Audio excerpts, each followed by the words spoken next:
ongoing, and then it goes to airport.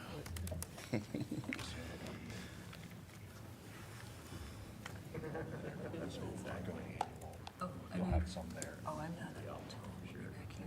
So you Oh, okay, and then skip those and then get back. okay. Will do. Just keep. All right, it is 2 p.m. on Wednesday, January 24th. I'm going to call the City of Iowa City Work Session in order. And we have two items on this agenda. One is the Capital Improvement Projects, CIP, as we all know it by. And we have allotted about 2 hours for that. And then the second item on our agenda is the review of Monday's budget work session. So we'll kind of jump right into CIP, see where we go. And as far as breaks, we'll probably plan between the CIP and the Monday's budget work session, take a break there. We're going to get started with our city manager leading us off in the CIP. Yeah, thank you, Mayor and Council. Good to see you again. Appreciate all the time you're spending with us this week to go through the budget. We've got a lot to cover with you today. I'll keep my remarks pretty short, but I want to just kind of remind us of some of the context in which we're budgeting for this year, particularly as it relates to the capital improvement plan. So on Monday, we spent a lot of time talking about a lot of the headwinds and pressures, and if I had to kind of try to summarize that quickly, the impact on the capital improvement plan is that we're no longer able to rely on the general fund to transfer dollars over to the capital plan at the same amount that it was before. So there's enough pressure on the general fund now to where we got to keep those dollars in the general fund. We can't transfer as much out to the capital plan. So that means at least if this trend continues, we're going to have to expect to rely more on borrowing if we want to keep the same level of activity, the same kind of volume of projects that we've been doing. So that's one thing that you just kind of have to keep in mind. We're kind of starting to wean off the general fund funding source, at least for the time being.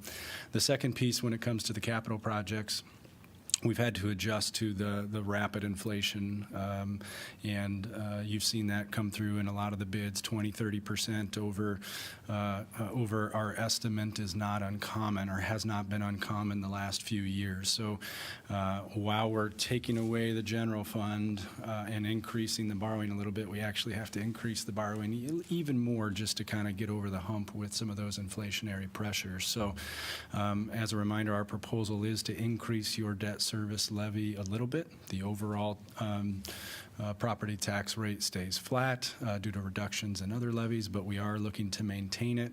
However, more of that property tax will be going towards the debt service side of things. So most of today you're going to be focused on the projects, how we're spending those dollars, but I wanted to give you that context, and then I'm going to turn it over to Nicole, who's going to give you a little bit more of that financial picture before we jump into individual projects. Right.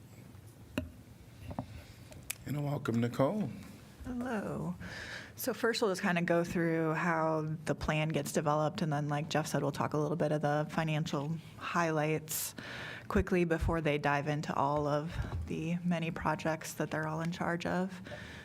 So first, this process starts, and we started a little earlier than normal. As Jeff said, we've had a lot of projects that are coming in over budget. So the first thing they did is looked at anything that was already in the CIP plan, make sure those numbers are still accurate. Did those need to be adjusted any?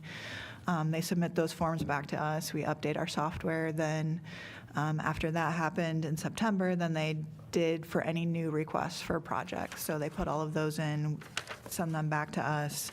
We produce a report that has everything in it. At that time, this is usually the end of September, meet with the CIP committee, review kind of what the priorities are, what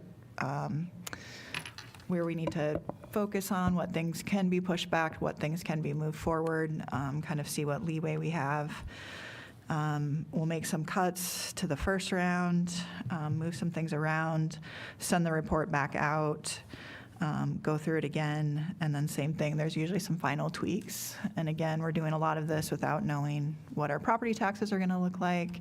So then again, once we get some of those numbers closer, then we'll make the final tweaks. And then this comes out with the regular budget. So last week, I think it was, that you all received this. Just to go into some of the highlights. Big graph up there, which looks like you're not going to be able to see all of it, but this is just a summary of what funds our CIP plan. The largest piece of that is our GO bonds, and I'll talk about that a little bit in a minute. Other big pieces are bonds, as we talked about in a minute, a couple of the big wastewater projects like bonds. That could be something else we're also looking at as our through the state, so that's who we did at this point.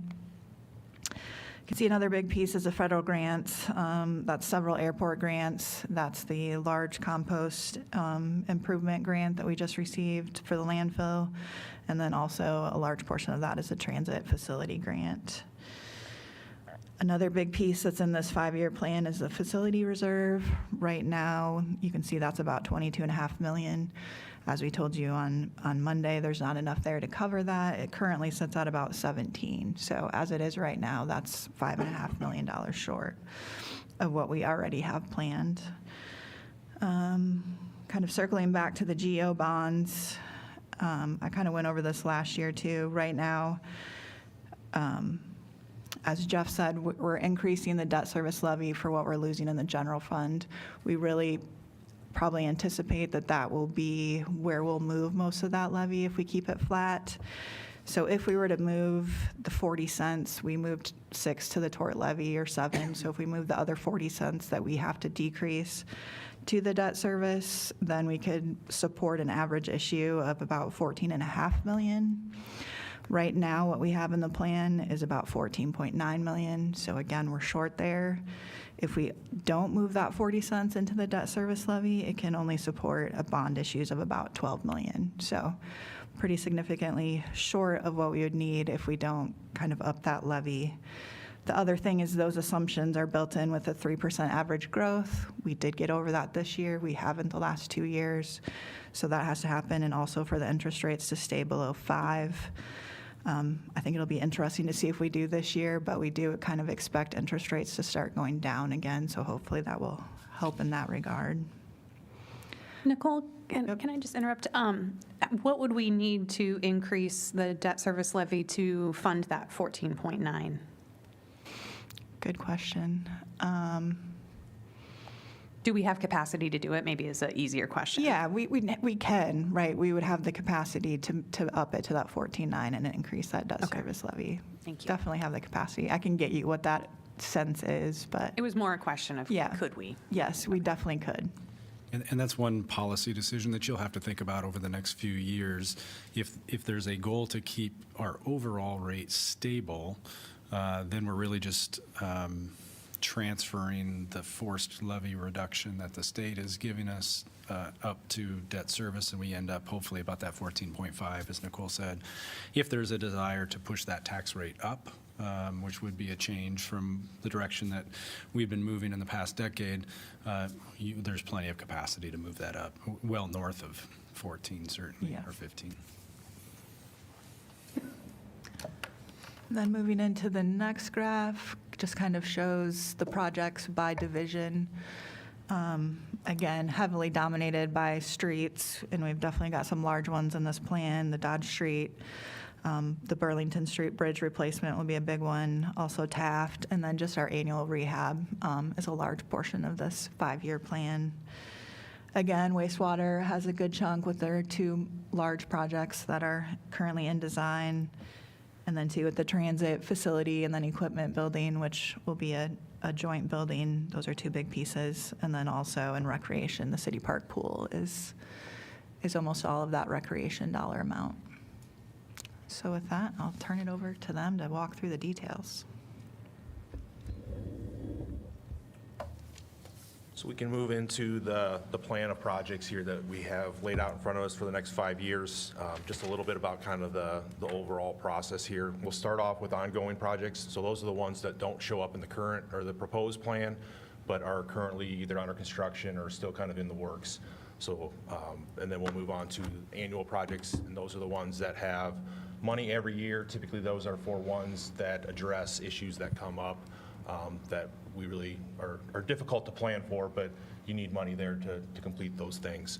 And then we'll move into the individual departments and their projects, and then finally we'll end with on the radar, and those are really those projects, again, that don't necessarily have funding in this 5-year plan, but they're ones that are out there kind of beyond the plan that we need to be thinking about or planning for as we look to the future. So with that, we'll start with the ongoing projects.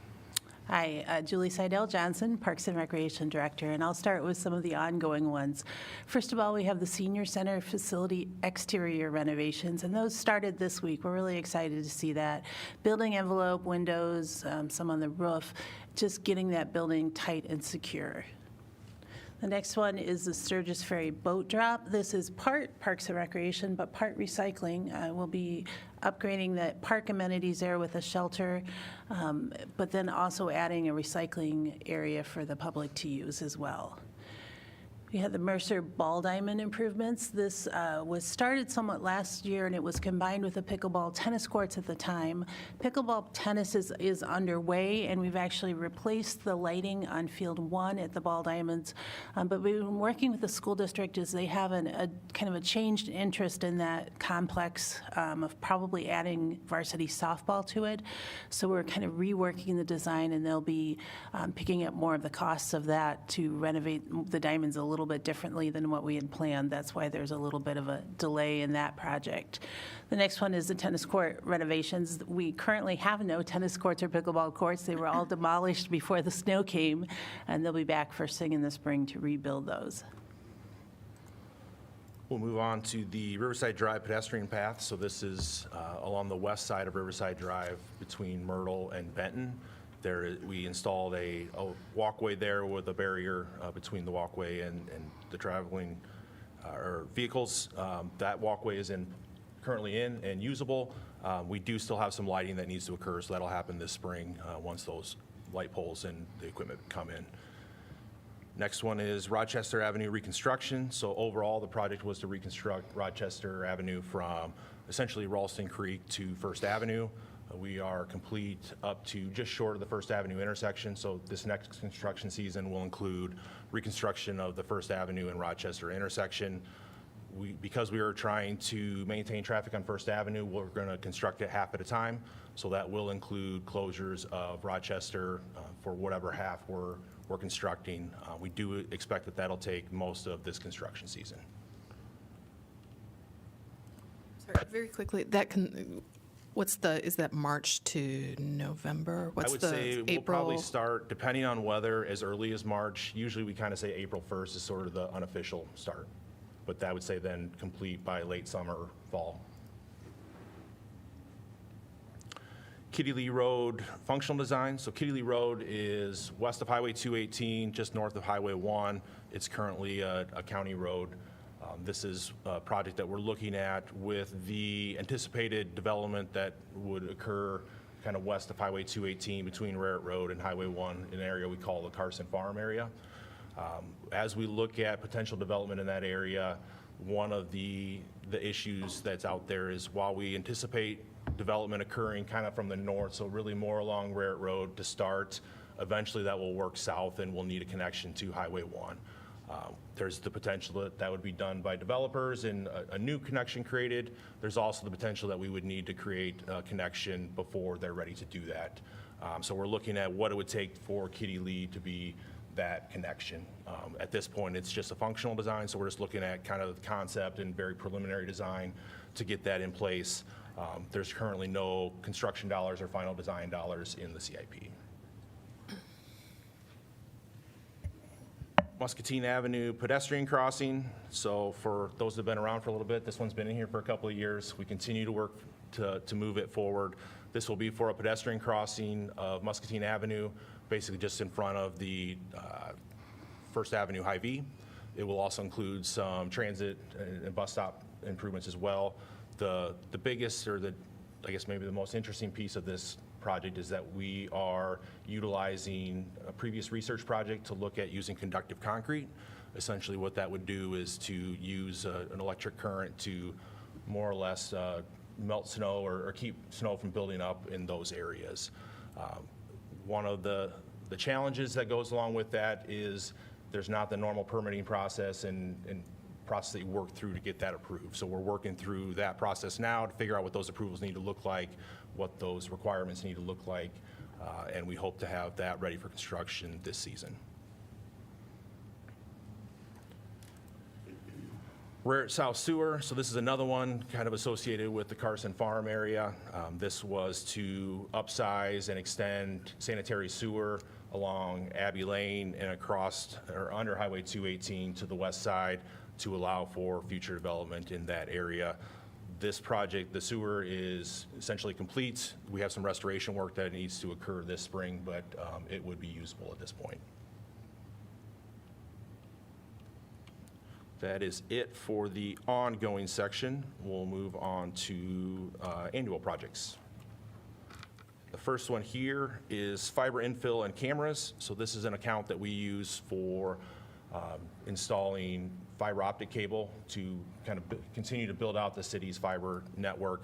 This would be used in situations where maybe we have a project or an opportunity that comes up where we would provide a connection or expansion of the city's fiber optic system. Another piece of this would be cameras similar to the ones that's shown here. These are our pan tilt zoom cameras that we have at intersections.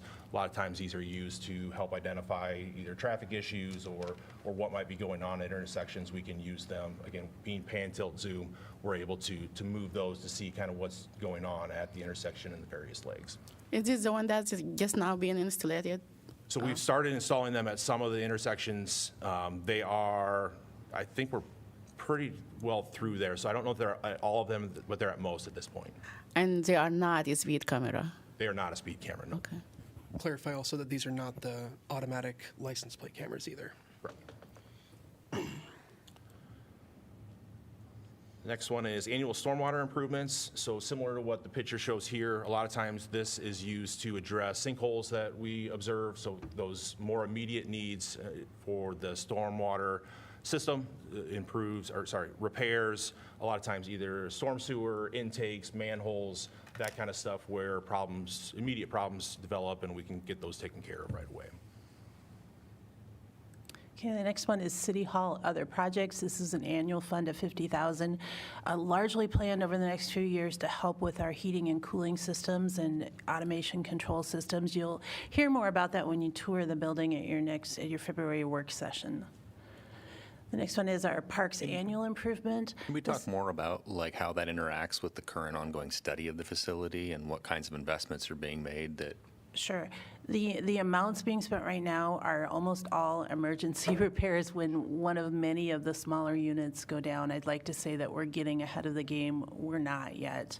So, and then, of course, that would change with a larger, bigger plan. But right now, it just kind of, I wouldn't say keeps the lights on, but really it keeps it warm and cool during current operations right now. So. Parks annual improvements, this is our, for smaller projects throughout the parks, a lot of the park signage that you've seen being changed out the last few years comes from this fund. Benches, other park furnishings, smaller fixes to shelters or court improvements, and then partnership projects with any of our many different community groups, neighborhood associations, and sports associations. Our park annual ADA improvements, luckily this one is getting less and less because we've made so many improvements in the parks since the last master plan. The money that's in there right now for 2024 is for a path, an accessible path at Calder Park, and this will connect to the new development happening in that area, as well as that's the one park, one of about 3 parks left that don't have an accessible path to their playground. So that will give us that. How many parks have you done like every year? We've done four to six each year, along with the general park renovations. So with our 50 parks, over the last 8 years, we've worked our way through. So we only have 7 or 8 that we haven't touched yet. And you said there's only 2 left? Well, 2 with significant accessibility issues. That would be Calder Park, and Reno Street is the other one that comes to mind right off the top of my head. And since you said annually, like the budget for this, do you think you're going to be doing less this year?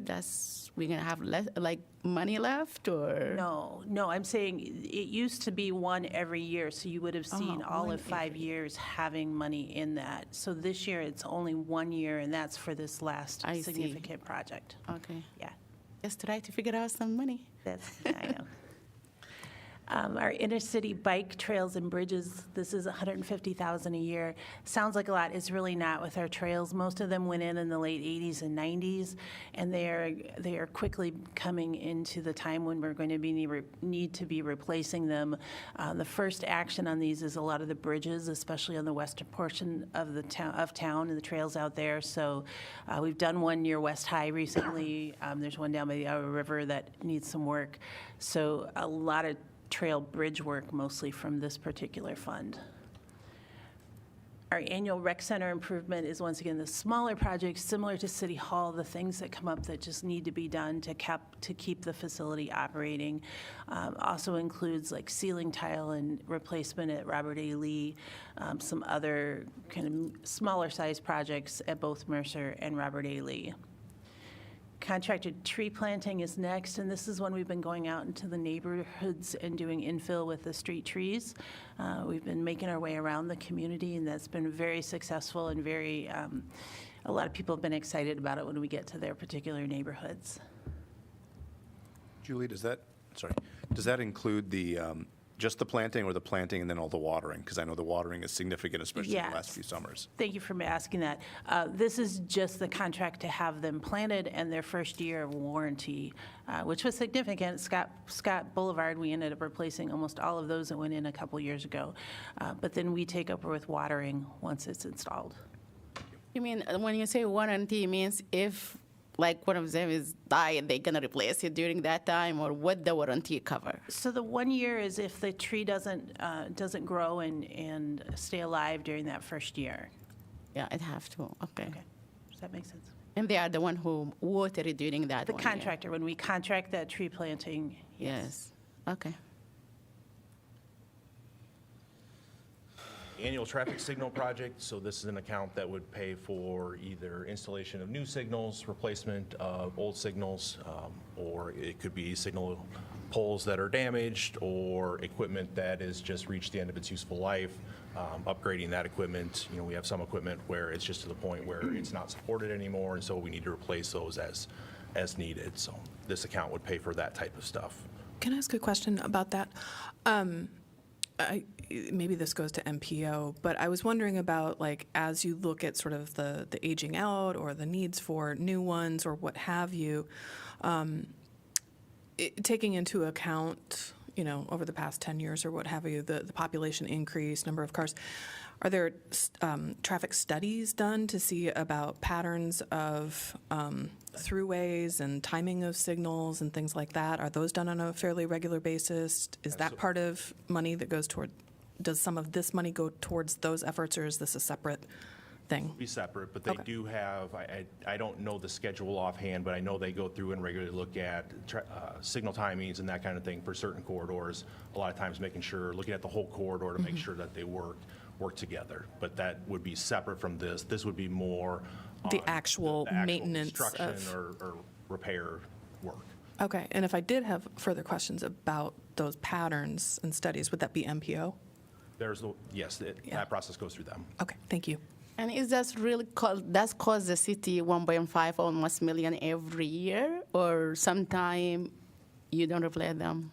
So that would be 1.5 million for the 5-year period. So there's 5-year period. 200,000 in '24, and then it bumps up to 300,000 a year after that. Okay, sure. And just for reference, that 300,000 probably gets you one signal if you were completely replacing it. One signal or one intersection? Sorry, I say signal, but it'd be one intersection. It's one intersection, you mean, yeah. The red one. The traffic calming project, so this is the account that pays for the actual construction of traffic calming measures, would also include maintenance of ones that have been installed previously.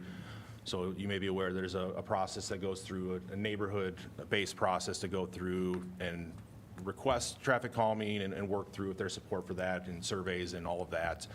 If it makes it through that process, then this is the account that pays for actually installing speed humps or other measures. The curb ramp project, every year we go through and do a project to install new curb ramps or replace old curb ramps, bring those into compliance. This is a project that addresses sites throughout the city, so different locations every year. We typically focus on locations that don't have curb ramps first, and then kind of work our way down the list, trying to hit the biggest impact first. But it would be, again, anything from new ramps to replacing old ramps and bringing them into compliance. The pavement rehabilitation project, this is our asphalt overlay program as well as our PCC patching program. So again, we usually have projects every year. That's not to say that we have one of each every year, but this upcoming year, the plan currently is to look at doing an overlay of Park Road as well as some PCC patching on Mormon-Trek Boulevard.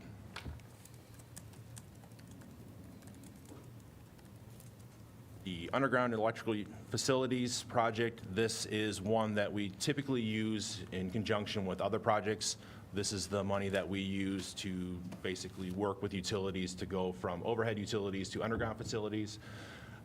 What that process usually looks like is we have them give us a cost for what it would cost for them to relocate to another aerial location, as well as the cost for what it would cost to go underground.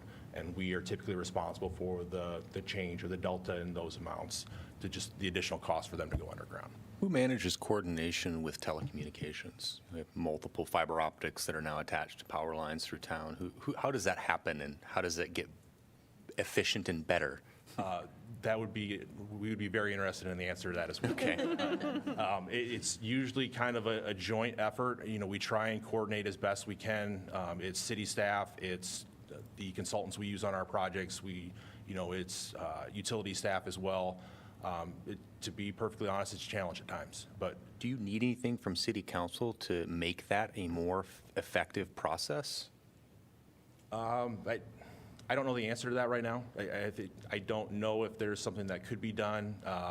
Certainly, communication through different channels can't hurt. I think it's something that we continue to look for better ways to do it. I know that we're not alone as far as communities that struggle with this. It's often just a difference in priorities for what people are working on, but certainly can keep that in mind and reach out if we think that would help. The historical trend, especially in recent years, is that the state is preempting our ability to regulate utilities. So utilities pretty much have a right to go wherever they can. Our permitting kind of purview is very narrow. And as Jason mentioned, as we all talk to counterparts in different cities, it's one of the biggest struggles that we have on projects. We felt the pain on American Legion. We felt the pain on Rochester because oftentimes we can't get started on our road improvements until private utilities have all relocated. And unfortunately, we don't have the regulatory authority to say you must be underground according to plans by X date. So I'm not sure there's much a city council can do from a regulatory standpoint, but certainly just communicating to utility providers that you may encounter and continuing to talk about that challenge in the community could help.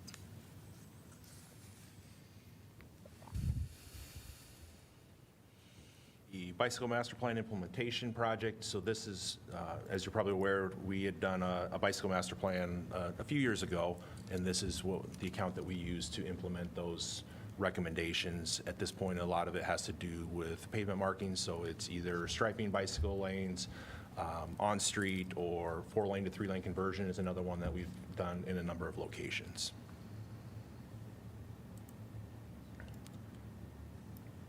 The annual bridge maintenance and repair project. So this is what we use to complete bridge repairs. A lot of times this is what comes out of the findings from our regular bridge inspections to make those repairs. But it can be for making repairs that come about through any number of processes. The parking facility restoration repair. Darian, maybe chime in on that one. Hi there, Darian Nagel-Gam, Director of Transportation Services. So every 5 years, we put together a plan, which we've just completed in the last year, that helps guide us through the work that we need to do to maintain our parking facilities over the next 5 years. So that number you see up there, the 6 million, that's kind of spread out over the next 5 years. And from that plan comes recommendations for each parking facility and by year, the improvements that need to be done. That generally includes a lot of concrete work. It could also be mechanicals, heating and cooling repairs, electrical, concrete restoration is a big part of that. So, for example, this year, right now, we're working on the stairways. We're rebuilding the stairways in Tower Place. So if you've been over there, stairways are one side of the building. Stairways are currently down. We are essentially stripping down the metal stairways, recoating them, making them more resilient against sand and salt and those sorts of things. Those are some of the things that corrode the concrete in the facility. So it takes kind of constant vigilance. I would say from a cost perspective, our costs have certainly been increasing in recent years. Those of you who've been on the council for some time would probably notice that this is an increase from previous years, and that's really due to escalating costs that we're seeing across the board with all of our projects, and then just the age and the condition of the facilities. If I can add, the funding stream that you see there, if you look at 2024, the 525,000, that's pretty much been the norm for the last several years. The increased amounts are dependent on the parking rate changes. If we do not move forward with the parking rate changes, we will be budgetarily constrained to about that $500,000 level each year, which just means we're going to be creating a deferred maintenance challenge for us going forward, unless we want to pursue geo bonding or some other funding source. With the projected monies starting in 2025, the doubling of it, is that projected in alignment with what the recommendation was that we heard on Monday of increasing of the dollar amounts that you recommended for the increase? Yes, we estimated about $1 million that we think we could transfer or we think we could put towards this project based on staff's recommendations for parking changes. So you can see that gets us to about that 2027 funding level. In those early years, we'd be building that fund balance up a little bit, and hopefully over time those revenue lines increase incrementally too. So we think that's a good target to be. Sounds like a great topic for conversation after CIP.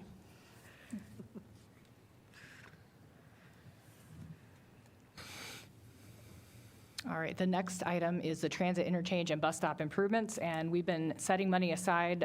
We're very happy this year that we're going to be able to bring a consultant on board to help us look at all of our 500-plus transit stops in the community and develop, not unlike how we develop a plan for our parking facilities, but develop a similar plan for improvements at our bus stops over the next few years. That could include anything from ADA improvements, sidewalk connectivity, amenities, lighting, bus stop shelters, those things that we'll be evaluating each specific bus stop for. So that'll be a lot of inventorying of our current stops and building a plan for the future that we hope to engage after we have that plan complete.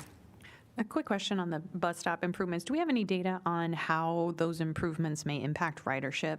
I've been hearing a lot about the snow and, lack of shelter and that kind of thing. So do we know if accelerating that might enhance ridership? I certainly believe that making our transit stops more safe and comfortable, I personally believe that will impact our ridership. I think that's one of our last pieces of the puzzle that we've been trying to put together over the last few years. First, focus on service, focus on fares, focus on amenities is kind of where we're at.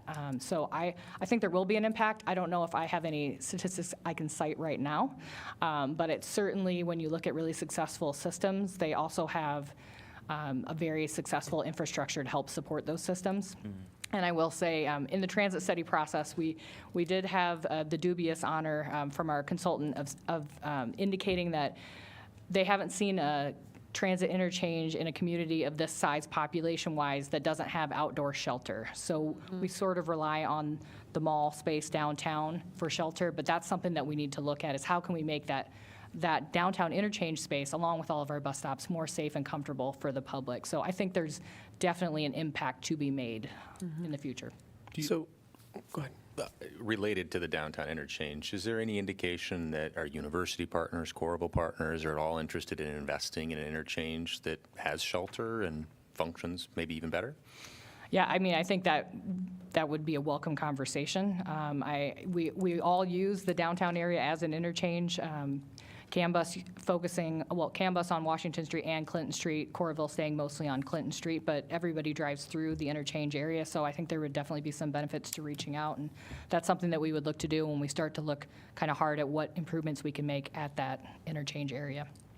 So theoretically speaking, if we were to increase the amount that we collect from parking, like say greater than the recommended amount in the budget currently, do you think that excess funds would be a good investment for, transportation infrastructure in this particular way, coverage? Yeah, I think any investment that we make in infrastructure for transit, I think we would see returns on that. So where that investment comes from, has yet to be determined, but I think so basically the funding we see right now, the $125,000, I still don't have exactly a clear picture of what the consultant costs will be, but I suspect the actual infrastructure changes will outpace that dollar amount that you see there. So there will likely be more discussion, and we'll be coming back to you in the future with some more hard numbers, I would say, on what that would look like. But I think any investment, if we really want to continue to invest in our transit system, we've invested a lot in our service. And I think we also need to invest in our infrastructure to make it, again, a comfortable place, comfortable, informative, safe, place that people want to visit and want to use in order to get our transit ridership where we want it to be. Yeah, and it would seem to me, just as an aside, that it would make a lot of sense for us for wanting to disincentivize the usage of cars for so many different reasons, to leverage the funds created from that use to invest in transportation infrastructure like you're detailing. So just my personal thoughts.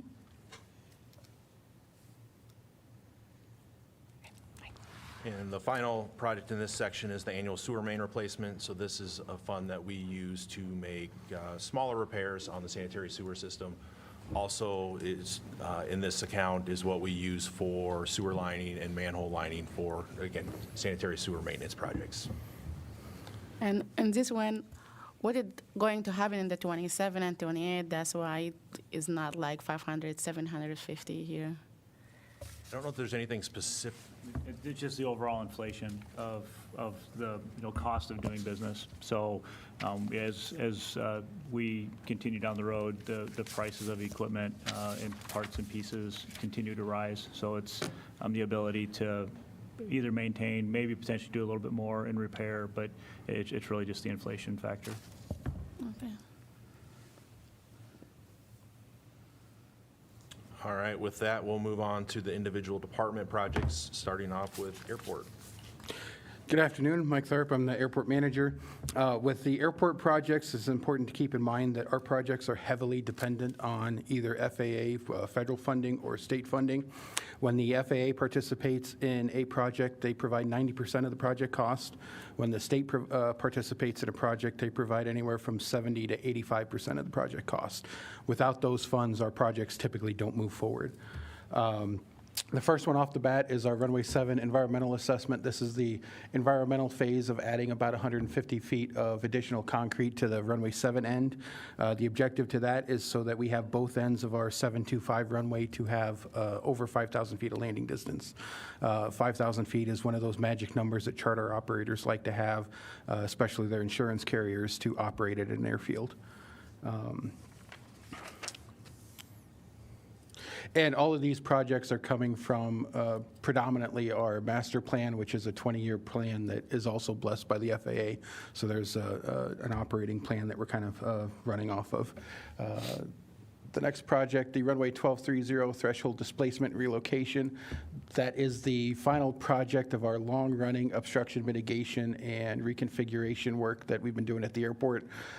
This shortens, adds a displaced threshold on the runway 12 end, which is the north side of the airport, and then adds about 300 feet of concrete on the southeast end to maintain the landing distances that we have, but it pulls the protection zones away from that northwest neighborhood and protects a lot of the trees and trees predominantly that are in the area, so we don't have to go in and clear those as obstructions. The airport apron expansion is a expansion of our aircraft parking area. As the airport is seeing larger jets and more frequent activity, parking is an issue on some occasions, especially high traffic days like football game days and other events where we have a lot of aircraft coming in. So this is something that the FAA has a formula based on how busy you are, how much parking area you need, and this would get us to that level of ramp space. The runway 725 pavement repairs are a mid-year life span of rerouting and resealing of our pavement joints on the runway. The runway is approaching about 10 years old since it was reconstructed, and it's just time to do that to maintain the life expectancy of the runway. Same status with 1230. Again, routing and sealing of the pavement joints to provide medium-level pavement maintenance. The terminal building remodel and reconstruction, this is one, when Congress passed the bipartisan infrastructure law, they provided $1 billion a year for 5 years for general aviation airport terminal buildings. This is something that the Airport Commission over the last year conducted a space needs study. We are short on space at the airport, and this would give us an ability to right now, the preferred option is to rebuild the terminal building, but over the next year, we're going to do an environmental review and also look at possible ways to maintain the current building and/or relocate or go through an environmental process and a historical review process of figuring out the best way to accommodate that space at the airport. I have a strong feeling about this building. I'm sure a lot of people do. It's a very important historic asset, and I just can't imagine we could get federal fundings through a Section 106 process for something that important. I really don't think that we want to even consider removal as even part of the capital improvement. I agree you need to improve the building and expand, and we should be taking advantage of that, but any suggestion of removing gives me big pause. It's not an easy process to go through. The airport did go through a similar process when they removed the United Hangar building about 15 years ago now, maybe 20. But yeah, so right now, the first phase is just kind of getting that plan set to figure out exactly what happens and then go after the second phase of build money. Both of these are competitive grant programs, so if we don't get them planning money, which we have currently applied for, that announcement is planned to be somewhere in the end of February, this project won't go forward. Does this actually have a historical designation? It does not have a historical designation. It is eligible. The exterior is eligible, but it is not designated. Could you talk a little bit about like what makes it eligible? Just ignorance here. I don't know the specifics, but I can certainly get you some additional information. Mainly, it's the architecture, the style of architecture. Henry Fisk was the architect that designed and built that building and a number of buildings, including this one that we're in. So it's the architectural style predominantly, but I'm sure there's a few other things. Anything to add, Councilor Mo? I mean, it was researched by Jan Olive Nash about 25 years ago. The records are in the State Historical Society building. We have three really interesting mid-century buildings in Iowa City, and this is one of them that's been radically adapted, changed, modified so that it's sort of not as important with as much integrity. That's a really cool building. And I think that we've seen examples of airports across the country where they see a really cool airport building where you add, you modify, but getting rid of it just feels very wrong to me. And I feel like the process of going through the study, shaping that in a way that says it's a value to keep that building and improve would be, I think, something we should see if the consultants can make that work or make a recommendation for that.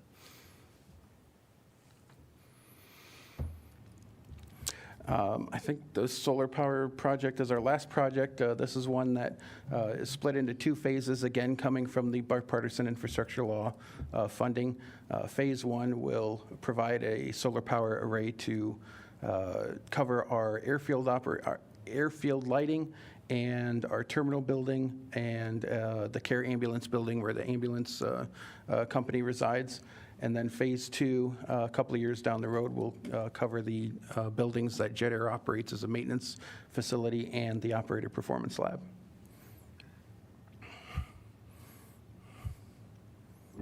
All right, if there's no other questions, we'll move on to fire.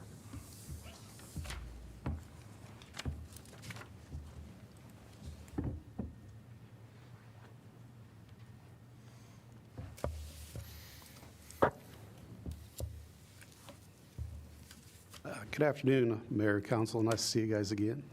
Afternoon. We'll go ahead and kick off with the replacement of fire apparatus replacement program. You see here for a ladder truck. This would be to replace a 2011 Pierce fire truck that we currently have. We kind of discussed this a little bit on Monday, that costs continue to increase on fire apparatus. I would anticipate a 2% cost increase about every quarter until we order a fire truck. The other side that we have going on here is that the delivery for a new ladder truck is about 54 months. So at this time, we're evaluating all options and seeing where we can go from there. Chief, at what point do you pay for the apparatus? Well, that could be constructed in a couple of different ways. I know that we could pay half up front. Is that correct? Or how do we typically do it? Not sure exactly how they've all been done, but I feel like we've paid some upfront and then the rest on delivery. So when this is programmed, we're taking that into account? Or? Didn't hear the question. What'd you Sorry. say? When it's programmed at 1.5 million, or that's the entire cost of the apparatus, right? Right. So when it's a 2-year delivery, we might actually be paying half in 26 and half in 28? Right. Okay. Yeah, and I think that gets somewhat complicated when we start talking about 54 months. So that's really difficult to try to figure out. So we are evaluating all options as we speak. Generally, what we've done with this and some other fleet that have long lead times, especially these last few years, is once we complete the CIP portion of the budget review, even before you adopt it, if we have a sense that the money's safe, you're not inclined to move it, we'll go ahead and give the operating department, in this case fire, the ability to place that order in April, May, and not necessarily wait till July. I know that saves just a few months in a long process, but we're hesitant to make those commitments a couple years in advance, not wanting to presume our financial condition isn't going to change, or that there may be some priority changes from elected officials. And this is for, obviously it says for replacement. Has there been any discussion, sort of blue skying, about looking at those? We were talking about the way in which the fire department operates as first responders, and for them to be able to use smaller vehicles. And has there been any discussion, since I know they're significantly cheaper, and I recognize you need this because this is to replace a 2011 ladder truck, but I just wondered, and you don't need to go down the rabbit hole, it might be a different conversation, but just to have that on the radar about thinking about if there's an ability at some point to be more mobile for medical call-outs and to get a smaller vehicle. The cost is significantly less, but I realize it's a yes and, like you must have a ladder truck. Right. And So, this is yeah. an additional expense that Jeff really doesn't want to have me be talking about. No, it's okay. No, I just wondered, like, to put that into the mix, and I don't mean to hold up this particular discussion and presentation, but it's just something that is of interest, I think, as we look forward to the best response. Yeah, absolutely. Those discussions are ongoing within the fire department right now. As I get a little bit more tenured here and understand a little bit better. So looking at a variety of deployment models is absolutely on the table. What happened when we replaced a truck? What happened to the old truck? We sell the old trucks. So we have 2 ladder trucks. We have the one downtown here. That's a great big platform truck that services downtown. And the second ladder truck is out at Station 2 on the west And side. when we sell it, the money from that truck will be included on this budget, or how? Well, I believe the money comes back into the vehicle replacement fund, if I'm not mistaken. Unfortunately, by the time we're done with fire trucks, they don't bring much money. Okay, They're well used. sure.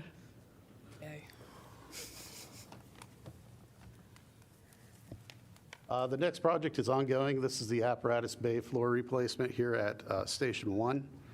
It is in bad condition. A variety of cracks, crevices, leaks, all types of things going on there. Again, it is in progress, and we're hoping to get this underway as soon as possible.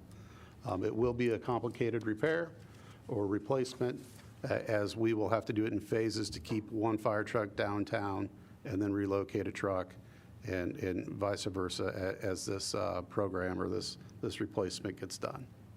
Can you explain kind of what the impact of it being like this has on like operations or maintenance or what? Like, what's the long-term impact? Well, I have Intermediate term. serious concerns today as to what is underneath the floor. I've stood out in the apparatus bay and watched water leak through the crevices faster than it's going down the drain. So you're worried about a sinkhole? Sure. I think that's important. It's a significant concern. Noted. I suddenly feel like $130,000 isn't enough if we find a giant sinkhole underneath It's not so that. bad. And this is the same. Can we figure out if it's a sinkhole sooner rather than later? Well, it's definitely in the hands of engineering, and you know, I really can't speak to what's underneath the floor. Really like to find out what's Yeah, underneath. as do I. I certainly don't want to Does come in. everyone else want to and see a find out what's problem. underneath? I would like to. You're going to be surprised. Yeah. Just to Significant point- interest yeah, then. to point out with this project, this project started as a $90,000 project, so you know, what you're seeing, the $130,000 is actually the additional dollars that have been identified as we've been doing the programming for the construction. So this is actually a $225,000 project. Okay. Well, in terms of the city budget, it's not that large, but you start to add together projects Julie talked about improving this building where nobody wants to throw good money after old, absolutely bad things. So Into a sinkhole. I think that at the same time, there's significant concern, there's significant interest in elevating that. No sinkhole, please. This is a project plan here for the 2026, the design for 2 fire stations, and in 27, the actual construction. So still in the planning phase. we talked about this on Monday, but can you explain the relationships between 3 and 5, improvement, replacement, reconstruction? Sure. So we have land out on American Legion Road for an additional fire station. So it would be an all-new facility, all-new land, all-new service area. We also have land on Cherry Street that would move a fire station from its current location to a new location. As the fire chief coming into Iowa City, I'm evaluating to make sure that I'm comfortable with some of those decisions. But as far as the current Station 3 down off of Lower Muscatine goes, the building does not meet our needs. It's way too small, and rehabbing that structure just does not make sense. Sure. And the analysis, you guys have outside parties giving analysis, and then you're putting it through the lens of what you know about this community to determine. Absolutely. So we look at response times using GIS data, MPO data, and also overlaying risk within the community. So it's definitely something what we want to get right the first time.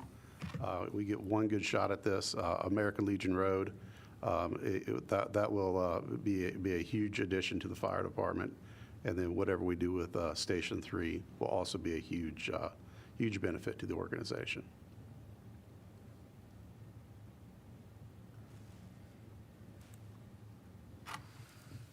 This is a new project. This is right down here at headquarters at Station 1. What you see there is a picture of the dormitory sleeping area upstairs. And I know at your work session, we have a tour coming up. But as it is today, the upstairs sleeping arrangement and restroom facilities just don't meet the needs of the Iowa City Fire Department in 2024.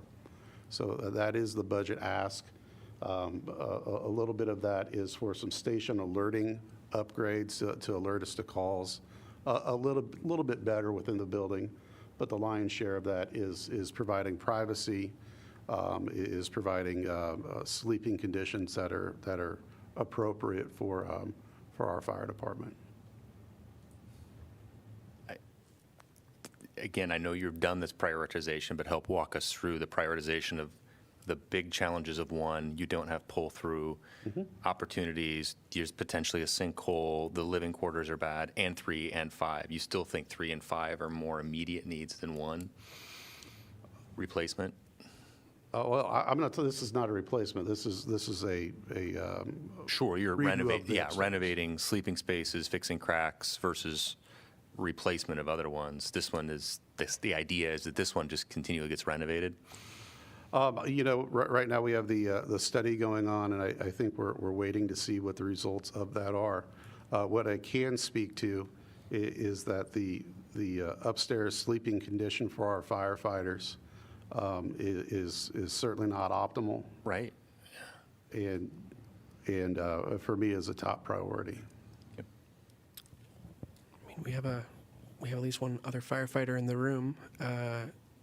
If it would be possible for him to speak to that, I'd be interested in hearing. If you'd be interested. What? Is it allowed? Would we be? I mean, he can certainly come and speak. Is there something specific you want to hear? I just think it'd be interesting to hear from, one of our, on-duty firefighters directly. He's here. Okay. I guess that's a decision that the council can make, and I'm good. Yeah. sure.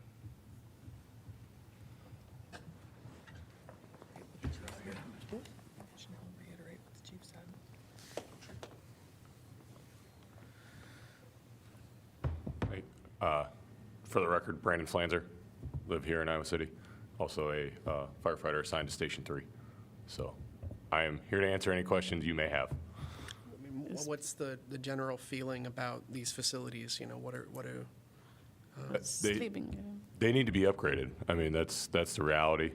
As the chief spoke to, the rest areas or the sleeping areas, we've been getting less and less opportunities to rest while we're on duty. We're getting busier. We're not getting slower. So the importance of us being able to rest when we can while we're on duty is imperative. So these are very important. Again, they're with today's change. The 2024 fire department is not what it was in the 70s when the building was built. So we want to make sure that those identify for the firefighters that are currently there. So these changes right here definitely would go a long way to improving the quality of life for the on-duty members as they go along, from the bathrooms to the sleeping areas, like we said. Again, Station 1 is in probably the best spot it can be to serve the downtown area, short of identifying anywhere else it could go. So we are focused on rehabbing that. But with 3s and 5s, again, at the chief's direction of determining where exactly maybe the best location is for one of those stations versus Cherry Street versus rebuilding in the same area. Those are top priorities as well because of the growth of the city and our ability to respond to the certain areas is challenging, to say the least. We're not meeting some of the benchmarks that we would like to meet, or not as often as we would like to meet them. And that additional station would be a huge improvement to the service of Iowa City. So I guess to answer maybe the more poignant question of priority, I think they're all equally important for various different reasons. Thank you. I think the most important, the chief area said, is not even meeting the fire code. And if not, that's interesting. Like in the fire department and not meeting the fire code. You know, this is something important. We have to do it. Yeah. All right, no other questions for you. Thank you. All right, we'll move on to library.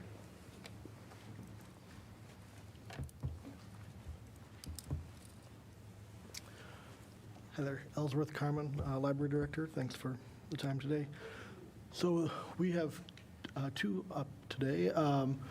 The first one probably doesn't look new to anybody on council. This has been a project that's rolled over a few times. And this is just an sort of replacement of items that are at end of life. Most of the items that we're talking about are from the 2004 renovation or before. So this is just typical wear and tear replacement of materials in the library. So carpet and some furnishing. We look forward to adopting sort of new accessibility norms and knowledge, but this will not be structural. This will be sort of surface level replacement. And the second is one that we're working on now. This is improvements to the boardroom and meeting room E, which is our second floor meeting room that's available to the public. Again, this is largely replacement of things that were original to this renovation, some technology, some furniture, and then general millwork refinishing and upgrades like that. We're trying to get the most out of the building, so we're making very careful choices to emphasize the things that if we don't repair now, they'll be more expensive in the future. Can you remind me of how long, you said with the carpeting and furnishing, you said this is nothing new to us. It's come before us before. Can you let us know how many times has this come before us before? This was submitted by my predecessor, so it would have been originally put forward more than 5 years ago. And I think many projects like this were suspended during COVID. Oh, no, so all of the rollover has been logical, but I mentioned that just in case it felt like something you've seen before, that Right. it was there before. Well, I was struck by you talking about the original renovation was what, 2004? So we're talking 20 years, high traffic. It's also sustained water damage, I know. So I just wanted to sort of pull those points out. Yeah, I will say that the longevity of these fixtures and carpet, to me, speaks directly to the skill of the facilities department at the library. Amazing maintenance and work really hard to get the most life out of everything.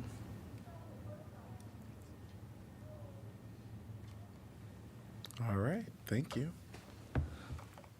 Next up will be the senior center. Great. And I will let you know, I'm talking about this today. Latasha couldn't be here. Parks and Recreation provides the maintenance and custodial to this building, so we're well aware of the project. We already talked about the exterior repairs that are taking place now. This project is for the interior repairs. This is another one where the needs list is big and the want list is even bigger for things to be done. And I have to say that the condition of the boilers and the mechanical system will probably need to take the front row seat when we get ready to move forward with this. We're operating very carefully right now and kind of on a day-to-day basis with a lot of temperature changes and fluctuations in that building. So there's a lot of needs in this as we move forward. I know this building well, and this is a good example of a building that was designed in a time when everything was powered with natural gas, the heaters, the air conditioners, and there's a very different cost of renovations that electrify and meet our climate action goals. And so it's important to me in these projects moving forward that we work really hard to align our climate action strategic plan and climate action goals with these renovations for this building, for Robert A. Lee. And I realize that's really hard and complicated, and it is more costly to do it the right way, but these are 30-year investments. If we put a brand-new boiler in a building, we need to use it for 30 or more years. And I know you know that, but I just want to say this very publicly, that that's a value that I have, and I think my colleagues share that. It's also interesting, this facility does not have a building automation system. When we talk about BAS, there is not currently one operating in that building. So whereas we used to have to operate all buildings manually, that's part of the issue. This one has been run hard because we don't have an automation system on it to help control things and keep it running that way. First, I love the fact that we're talking so much about public facilities. Thank you. We typically don't have as many questions on public facilities, so this is great. One of the big challenges I want to remind council of when it comes to renovations or constructing new fire stations, we are limited on what we can bond per project. So his last 2 decades or 3 decades, that's been about $700,000 per project. Thankfully, there was a change in legislation that we really led the charge on a couple of years ago, and we're scooching that up to where we think it'll be about $1.3 million. It will be our bonding limits. Outside of that, you have to pay cash, or you have to do some creative financing through TIF districts, which a lot of cities find themselves doing, which I certainly don't recommend.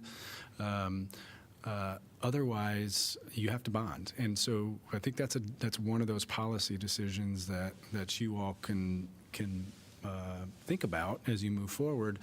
You know, do we want to put a question like a senior center or fire stations to the vote of the public and get the authority to bond from them? Or do we want to put a lost forward with dedicated funds for something like that? Otherwise, we continue to kind of find ourselves in this trap of $700,000, $800,000 improvements, and you'll see a lot of that on February 6th when you tour. But that's the cycle that we're in right now. This is hopefully going to, you know, the budget that we have here, which is I'd say not 100% secured at this point, is banking on the facility reserve to be able to fund that. So, and I think you know that's funded with surplus dollars out of the general fund. So, general fund tightens up, no surplus to get to the facility, and we're back to the original problem. So, big picture talk there, but it's certainly not as easy of a decision as just saying let's go to $10 million and do it the right way. We'd love to do that, but we're going to have to commit to that funding strategy. Real quick question. When you talk about that limit, either at 700 or possibly up to 1.3, is that per project within a facility or per facility?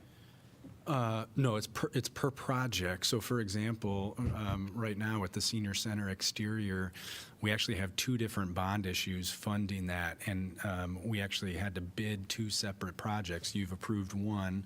A second bid project for windows and doors is going to come to you. So you actually have to separate these projects, but it's not per facility. You could do, for example, in the rec center, we could borrow 700 and improve the pool, and borrow another 700 and improve the gym. They just have to be separate and distinct and bid that way as well. Thank you. What's deeply frustrating about that is if you have a $1 million project and break it into 2 projects, it becomes 2 $750,000 projects, not 2 $500,000 projects. So there is benefits if we have the appetite for big projects to think about them that way. It's efficient use of our money. Just a quick question, Jeff, since that is a policy decision to take something to the voters, can we expect that that's something that you would recommend? Like, would you get to that point of recommending it, or are you looking to us to say, we think this big project is important enough, let's talk about taking it to the voters? Yes, I would look for you to say we would, like in this case, we want to see more, right? So when we presented the master plan to you, I think there was a price tag to accomplish everything of 15 million, and you know our budget sits at 3.6 million.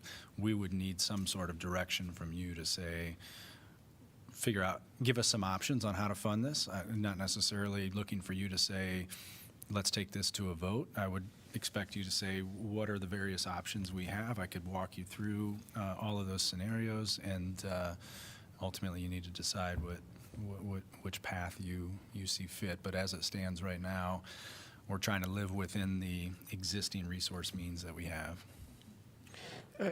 So, just kind of sharing some thoughts from the last meeting.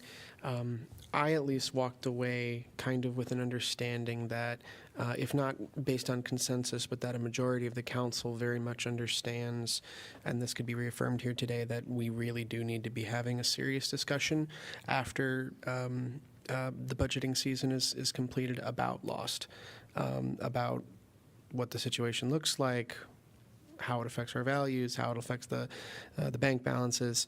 So I just kind of want to reaffirm that sentiment that I feel, that we really need to be having that discussion within the next few months.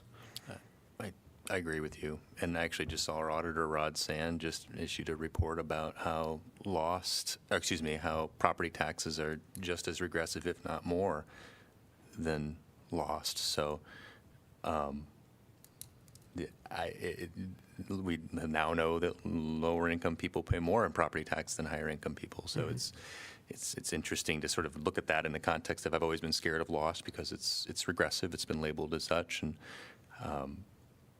maybe it's not that much different than property tax. Well, and we also need to have the discussions about, I think, the ways that we mitigate the regressive nature. Yeah, agreed, and who it serves. So. Yeah.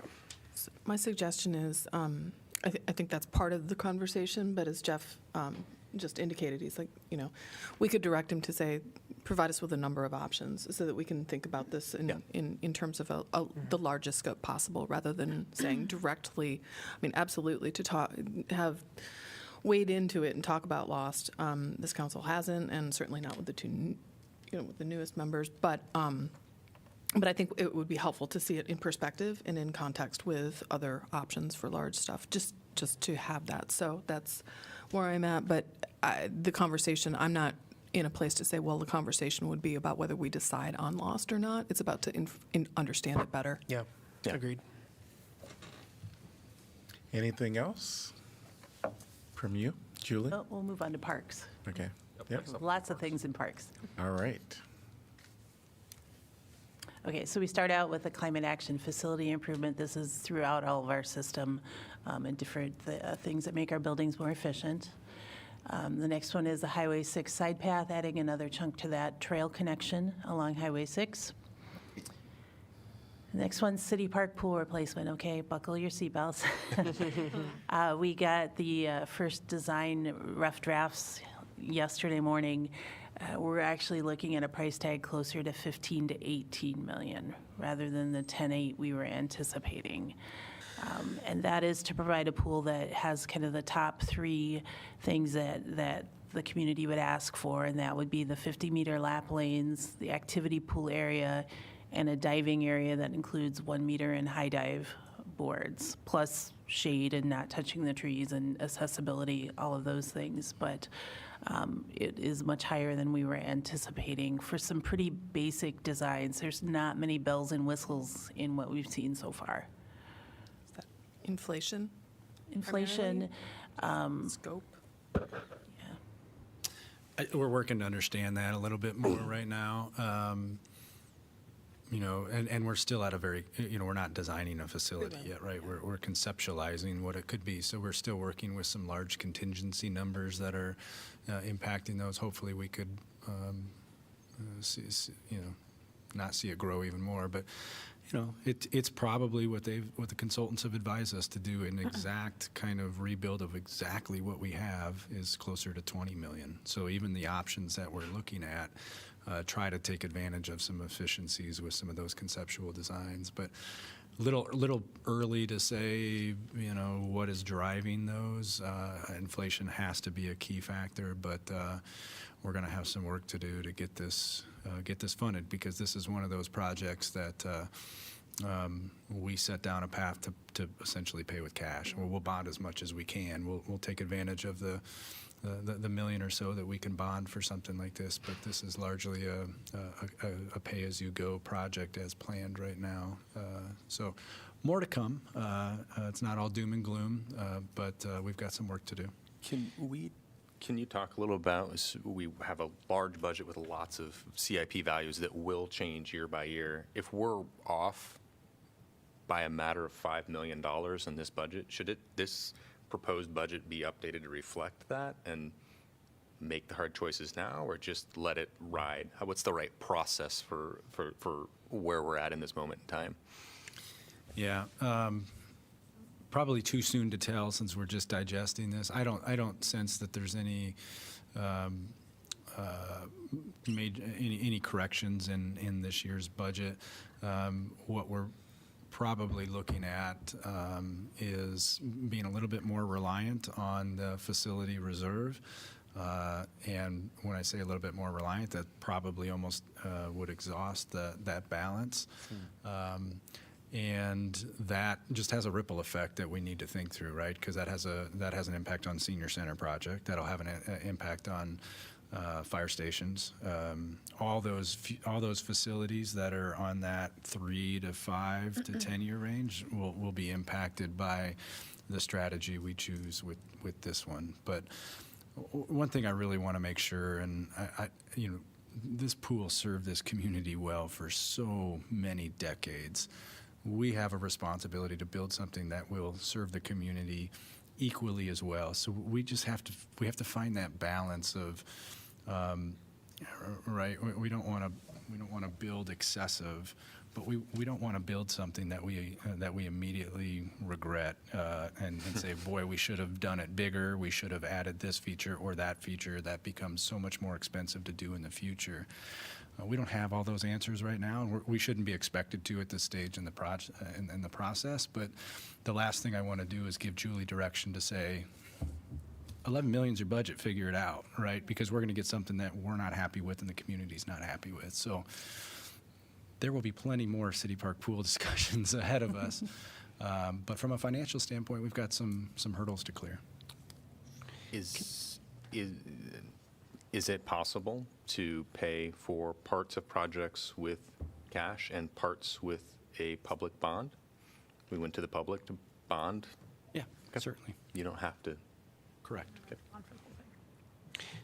Julie, there was an intense dialogue, to say the least, about this project, and a lot of it surrounded around the particular design of the pool and what could be expected from the consultant.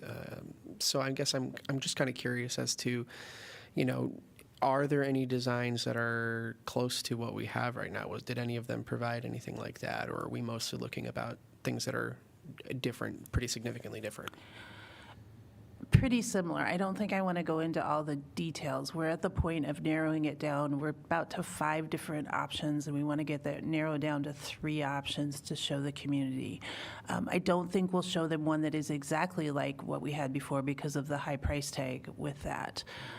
But we are looking at ones that at this point include 50-meter lap lanes, varying numbers of them, the diving well that would accommodate both low dive and high dive, and some kind of either activity pool or splash pad at this point in a real general terms, or spaces for those 3 things, along with the renovated bathhouse that includes the number of things asked for there. So similar, yes. The same, no. Do you foresee kind of an public explanation as to why the $20 million one would not be utilized? I mean, one of the things that I know has been a constant aspect of this conversation has been a lot of mistrust. And that I'm not saying anything about whether that's warranted or not. It's just to say that is a very real thing that many people feel. And so does the city intend to explain, yes, this is double the budget that we were intending to do nearly the same thing? We should all just recognize that this is really difficult if we were to pursue that path. And part of that will be efficiency. As you know, part of the project goals are climate action goals. So figuring out ways to have less water. So the current design has a huge space that is 9 feet, 10 feet, 12 feet deep. And so we're looking at ways to make the diving well area smaller and continue to have lap lanes, but probably in that 3.5 to 5 foot range. So you still have the activities happening, but without the mass of water that was needed in the old pool. Also to achieve the increased accessibility, that makes some of the changes necessary. And as you remember, we wanted to identify ways to operate with varying numbers of lifeguards in the future as that becomes an ongoing issue. And so we're looking at designs that minimize the number of lifeguards compared to the current design, which is large and expansive. So we're hoping to end up, and I think the designs you'll see still provide that feeling of the expansive pool deck and kind of the feel that you have when you go to City Park Pool, but without the amount of water space and, importantly, water depth. And so we're waiting for some calculations to see how that could all play out. And I understand and appreciate all that. But we also have a pool that, excuse me, one more thing, it has a bather capacity of over 1,000 swimmers, and we have 250 to 300 per day. So I think we can provide the space and the activity space in a way that's similar but not the same. Yeah, and I fully appreciate all that, and I thank you for providing that. But I guess really the situation that I'm conceiving about in my question was, word gets out that there was an option that was very similar to the current design, and it wasn't even given to the public, right? I'm more so asking, is there going to be a good way to communicate to people who are very passionate about this issue as to why that's the case, to understand, like, this would be $20 million. This is not something that is feasible. Because, I mean, everything that you said, absolutely, right? But I'm again going back to this whole, like, concept of trust in the community, So, like, do you have any plans for that? Because I really want to avoid people coming in and, talking bad about our parks department, because I don't want that to happen. But I can definitely see them saying that, like, there was even a plan and they didn't even look at it, Yeah, we do have the drawing and can show the amount. I think we just got these yesterday, so we don't have a formulated plan of how that will be rolled out, other than we're committed to the statistically valid survey and a community input meeting still happening before you come back with the recommendation and the choice. I also think that once you see the different designs, not exact, but it just depends on, I don't know, some people will say it's not exact, it's not the same, but I think the majority of people would say it's still going to provide the same experience in it.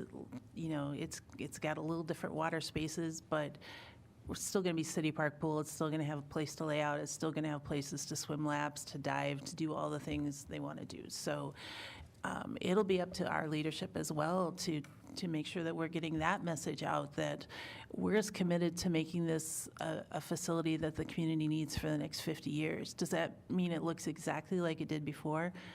It's looking like probably not, but very similar, and very similar in experience, and keeping it to the things we heard in the focus groups that were really important to the experience of being at City Park Pool. Yeah. Awesome. Yeah, I think that all sounds great. I would just continue to emphasize, like, the importance of community messaging on this, and just that transparency of decision making. I just want to ask you, you said you narrowed to three different design, and how you're going to select the finals design? So, yeah, we're in the process of getting it to 3 designs that match up as closely as possible to the 10 project goals that we've been working with. Those 3 designs will then be sent out, first of all, in a statistically valid survey to a random sample of, I heard yesterday we're sending out 6,000 surveys to the community, probably in mid-February. That survey will then also be available as an open version survey online, and we will also have a public open house. I'm thinking it's the last week in February, probably at Mercer Scanlon, for people to come and meet the consultants, give more feedback that way. So those 3 things will happen. You'll get all of that information along with the full report that has come from the focus groups and the idea generation sessions that we've already done. you'll get all that information back to make the final choice. We want to make sure the choices that go out to the public, though, are ones that match the budgets we have for operations, have the best chance for success as far as having people come and use them, have the best chance of success for us being able to maintain and operate them with the staff we have too. So that puts some boundaries around what we're showing to the public. And we didn't hear any real call for big slides or any water park type features, so you won't see any of that. That's the other thing to know. Just continue to reemphasize, I think it's really important to explain all those details, because it's really great for us to hear that here and now, but we know that, like, I know that you know that outreach to the community is really difficult, and the more that we can say, we said it here, we said it here, we said it here, I think the easier it's going to be for everyone to avoid headaches. This is not a criticism whatsoever, just, acknowledgement of this process. And I think it's important to remember that you have several different groups with several different needs still advocating for the pool. One of them is very organized, and you've heard a lot from them, but there are still others looking for the family spaces and looking for other things as well. So in the end, we want the facility, as Jeff said, that's going to last for the next 50 years and serve the community well in that way. So you got a tough job. Do you have any, like, kind of data, who use that pool? Like, do you guys keep any, like, this so you can reach out to them and invite them to come to select the finalists? Sure, and we actually did that with the idea generation meetings that we had and the focus groups. We did an amazing amount of outreach to try to get equity and inclusion included as we did the outreach groups and the focus groups, and that'll continue. That's part of why you're seeing a statistically valid survey, so that we hear from a statistically valid and random sample of all community members, not just those that have a keen interest in one particular use or another. We really have been trying to make this as inclusive and as fair a process as possible.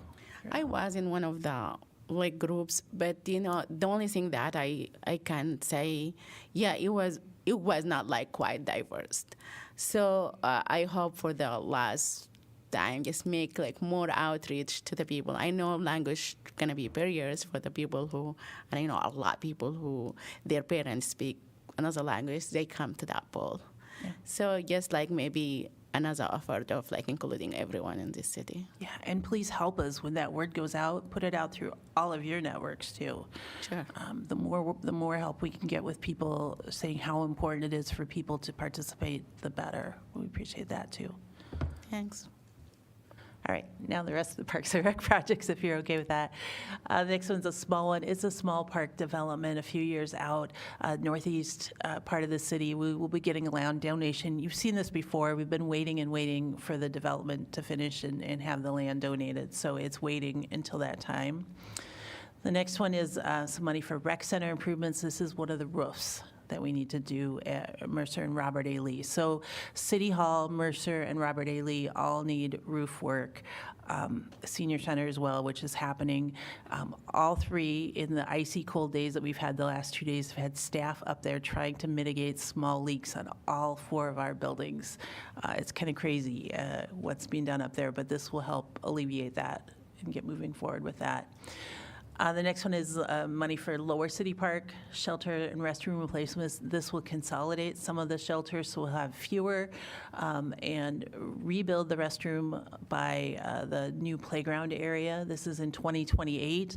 The money for the Upper City Park restroom and shelter has been rolled into the City Park Pool Project, and that bathhouse will include an enclosed shelter and the restrooms in place of what's in Upper City Park right now. Is there a tornado shelter in City Park? There is not. The only building we have that is a designated tornado shelter is at Hickory Hill. Okay, I noticed that one when it was constructed. I was wondering if that was based on a specific pool of federal funding or something. It was. Okay. There was emergency special FEMA funding for that. I'm looking so at that's not Ron. going to be a standard for Iowa City. That's just a one-off because of a federal program. Yeah, we have told FEMA we're interested if there's more funding available to do additional ones in that way, but there hasn't been. I understand they're substantially more expensive than that. Yeah.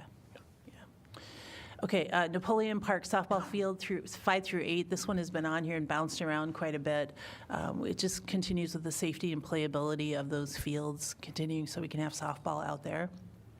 Terrell Mill Skate Park is the next project. This one is in design right now. We had some very successful meetings back a week ago, Monday, with our consultants and the public input. The survey is open right now online for people that want to give more input on this.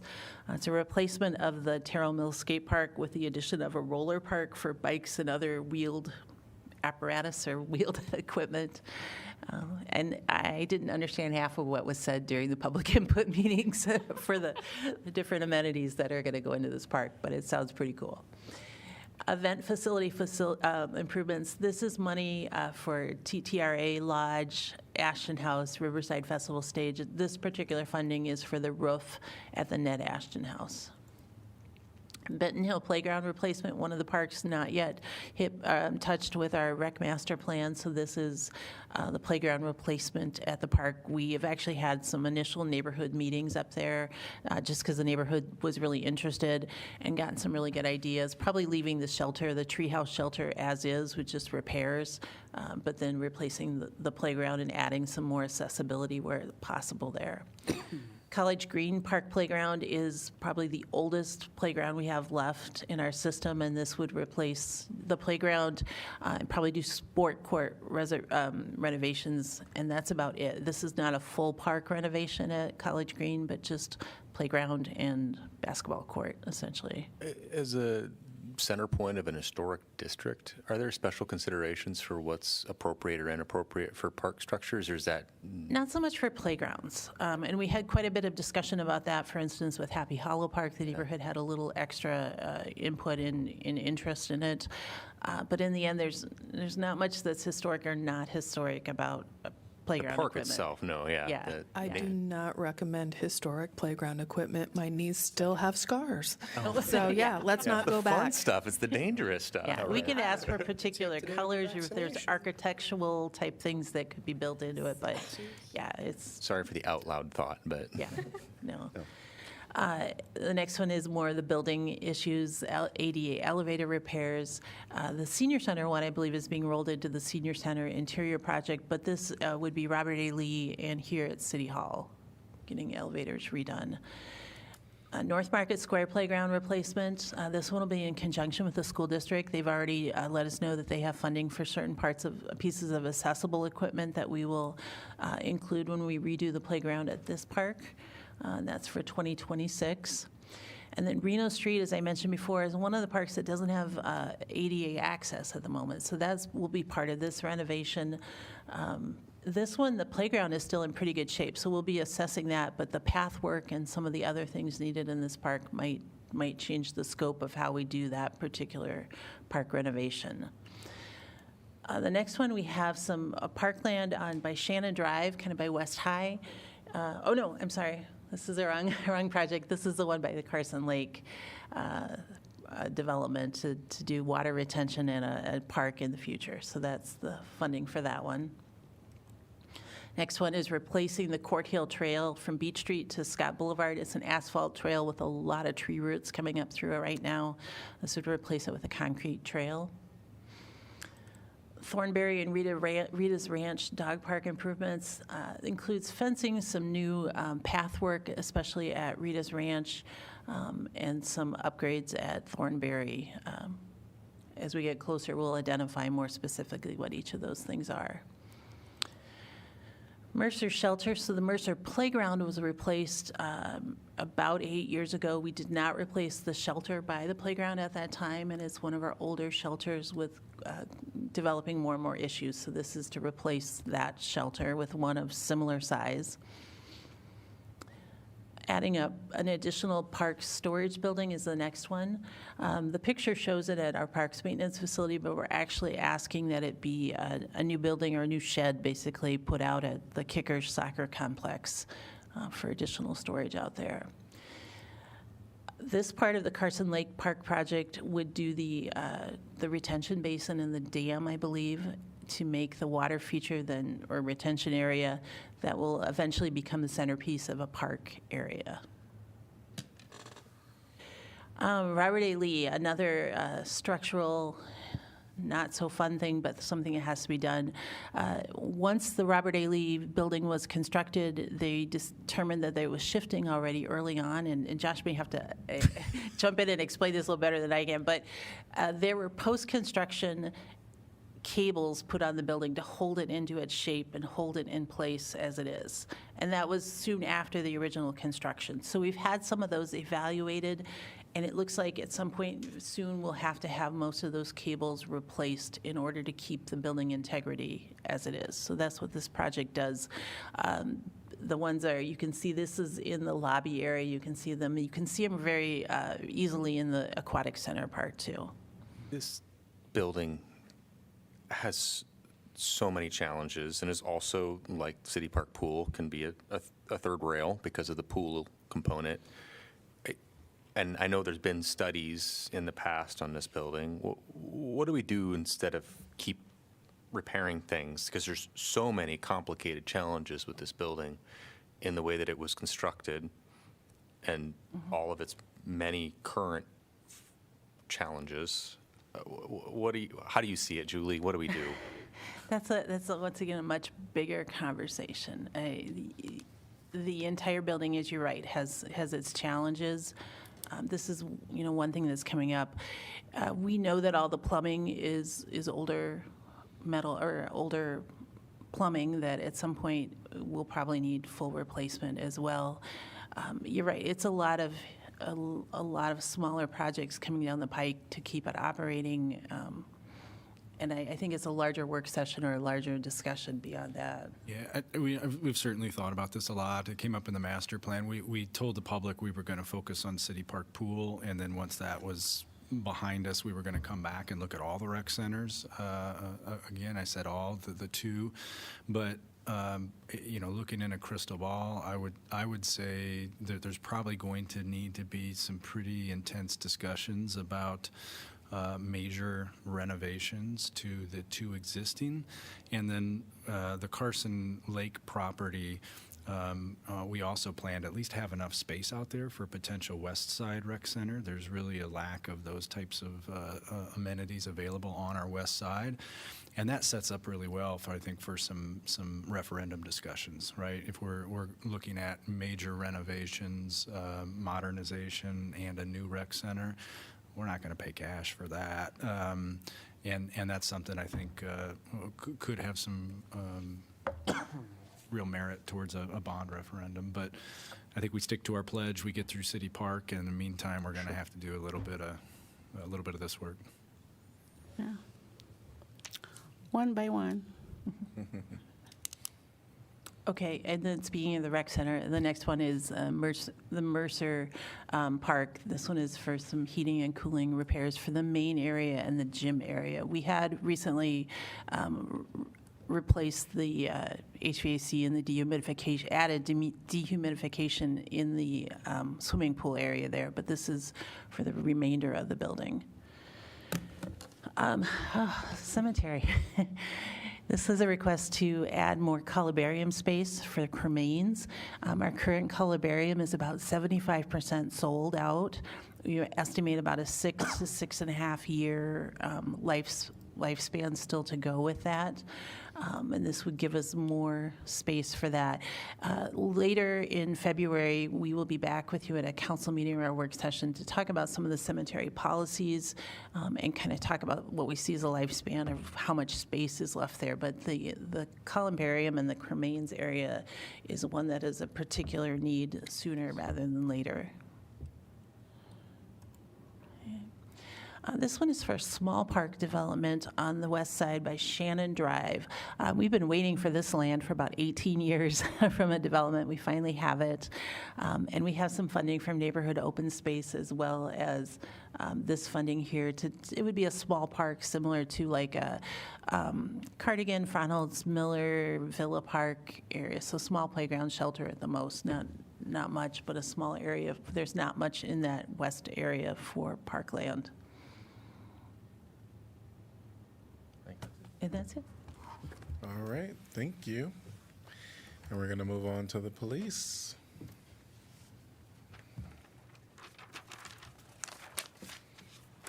Good afternoon, Dustin Liston, Chief of Police. I can't let that much pool talk go by without reminding everyone that I used to work at all those pools in the mid-'90s. So. We just have one project, and this is the body camera and in-car video system. Our current system is reaching its end of life. We have had a previous project on here, which was our digital evidence management system. The way they're going with digital evidence management is in the cloud, and it's incorporating the in-car and body-worn camera, so we're combining those into one project, and that's what this one is. That's it. Great. Public Works. All right, Public Works, Ron Konecki, Public Works Director. Our first project is a landfill equipment building replacement. So we currently have 2 equipment buildings at the landfill. They both are at the end of their useful life. This initial building will be it's programmed right now for about 10,000 square feet. Will include break area for our employees that work both down in the cell and up on top. And then just basically additional storage space for some of the material that we use out on site currently. The second project is the compost pad improvements and expansion. This is part of the EPA grant, or is funded by the EPA grant that we did receive. The current compost pad has seen some better days, and so this will not only improve the surface of that, but then also increase the size. Landfill dual extraction system. So this is taking some of our current wells for gas removal and collection, and then also adding a pump in there for leachate removal also. As a part of our master plan, we had some site flow improvements that were identified out at the landfill. So this would implement some of those improvements. This one is still under review. As we did increase in our last budget year, our minimum charge amount on our minimum loads coming into the landfill, it actually reduced quite a bit of the conflict that we had on site and made it a little bit more user convenience there. So this is one that we're still currently reviewing as the need as we move forward on this one. The landfill future cell, so this is northeast expansion. This really is just setting us up for our next cell expansion. We want to, we just completed a cell. We're actually filling it now, but there again, it's as our population grows, the amount of material coming to landfill also grows, and so this is just setting us up for that future expansion. And then, this is basically just the planning money initially for that project.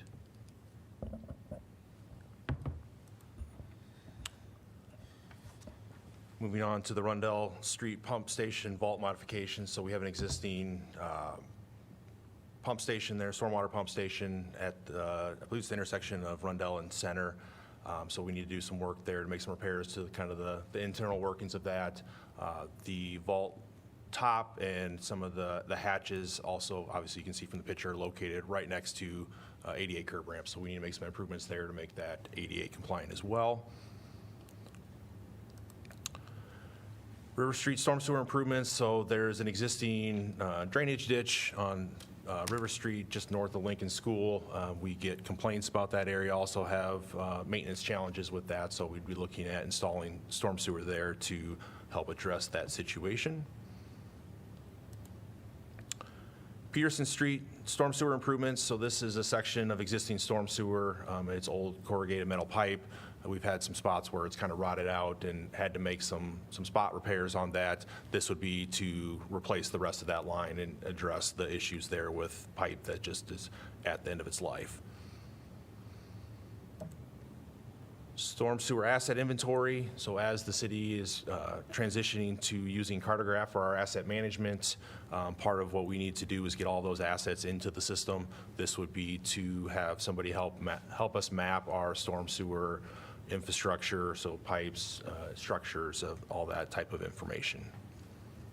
This is a nerdy question, but do you guys mapping them X, Y, and Z coordinates so you know depth of everything?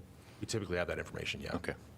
I know there's hand drawings for some of the older parts of town. Yeah. Okay. Well, and I should say that in the instances where we are able to get that information, yes, some of it may be existing where it's underground, and so we have to kind of estimate that. We would just have X and Y for that.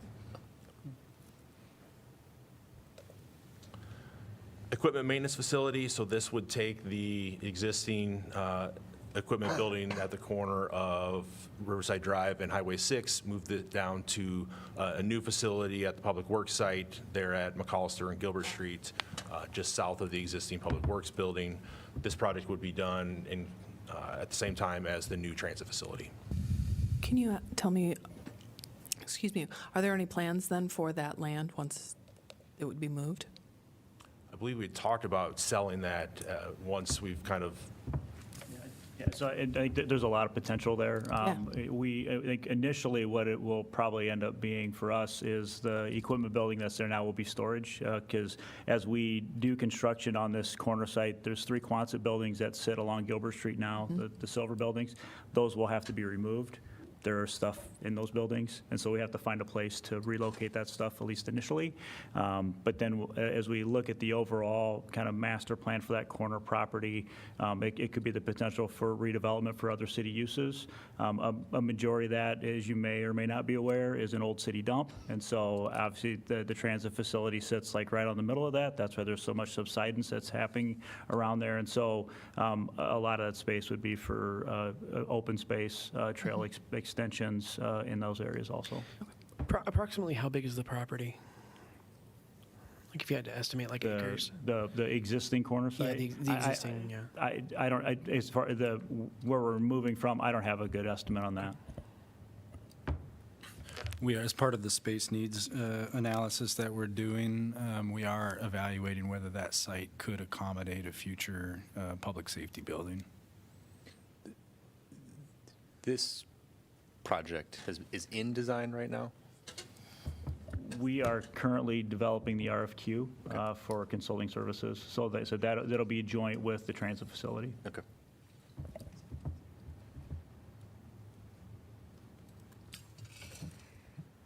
The entranceway improvements project, so this would look at the interchanges of Dubuque Street and Dodge Street with I-80, looking at making some improvements there, hopefully get rid of some concrete and do some improvements to the median areas. Obviously from the picture there, you can see that definitely has room for improvement there. Also would look at some signage in conjunction with the university along Dubuque Street. Dubuque Street reconstruction, so this is one that you saw not too long ago. So this will be complete reconstruction of Dubuque Street between Washington Street and Iowa Avenue. It came out of the downtown master plan. This would be similar to what we had done along Washington Street. It will also include improvements of the alley between Washington and Iowa, and then between Dubuque Street and Lynn Street. For that intersection of Iowa Avenue, then is also part of one of these CIP projects in the future. Does that intersection there become more like the Washington and Dubuque Street intersection that's no stoplights, stop signs? So the Dubuque Street project will stop basically just short of getting into the intersection, so it'll kind of get up just short of the crosswalks. The Iowa Avenue project that will come up later is really focused more on street patching and then kind of streetscape amenities, so really not getting into that type of thing with those projects. Not restructuring that intersection? Correct. Okay.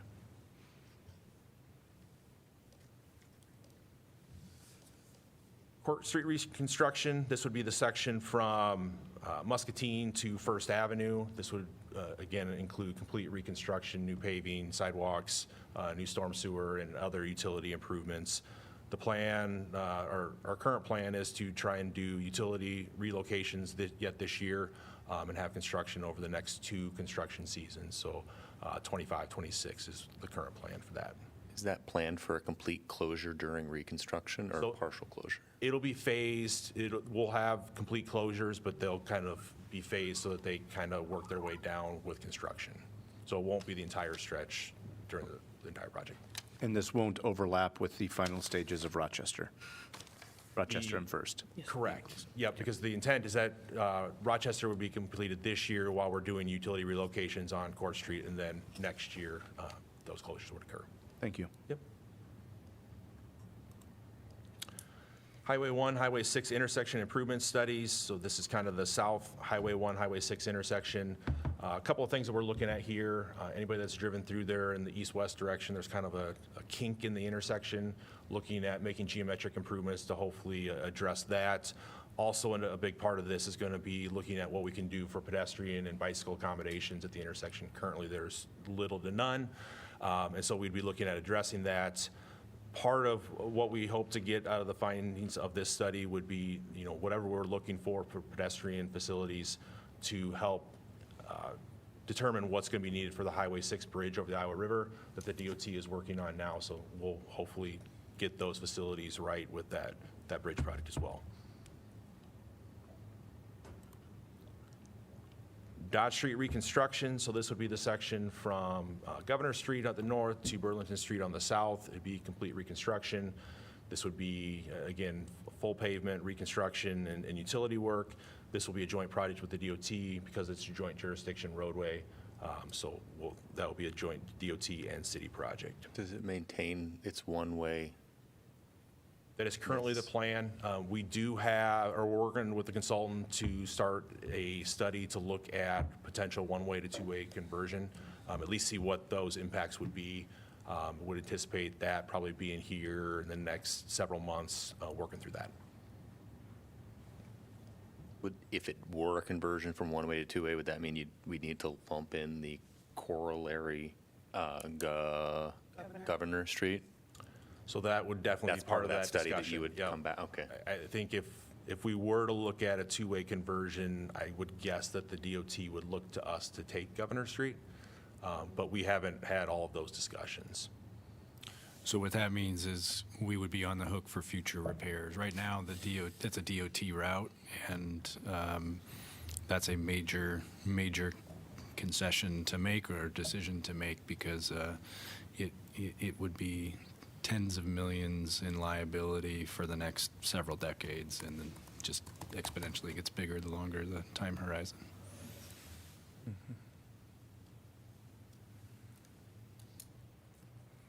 Along those lines, Market Street and Jefferson Street, two-way conversion, so looking at converting both Market Street and Jefferson Street from one-way to two-way traffic.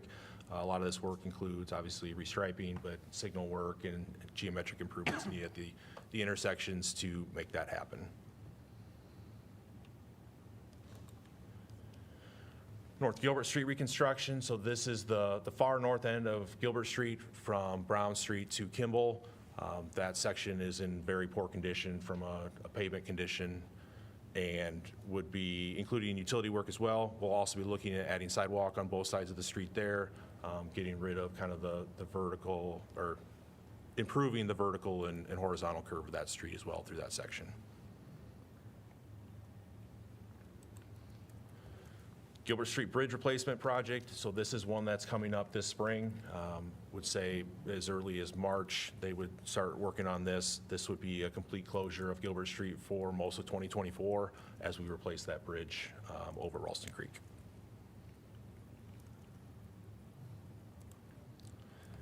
Taft Avenue reconstruction, this would be from American Legion Road to Lower West Branch. This would be similar in concept to what we just went through with American Legion Road, going from a rural cross-section to an urban cross-section. Right now, we're looking at adding on-street bicycle facilities, again, similar to what we did for American Legion Road, and utility work as well. Sorry, can I back up just a little bit? Yeah. When understanding the Gilbert Street closed for most of 2024 because of the bridge, but then you also earlier, several projects back, were talking about the intersection improvements at Highway 1 and Highway 6. Yep. And how does the timing of those two things work? Simply because since Gilbert's not going to be going passable, there's going to be a lot more people going there to hook onto Riverside. Very good question. I should have made it clear. So the Highway 1, Highway 6 is really just a study. So at this point, Okay. that would not Thank you. include any construction. So yeah, very good question. Hold on. Yep. Thank you. Good thought.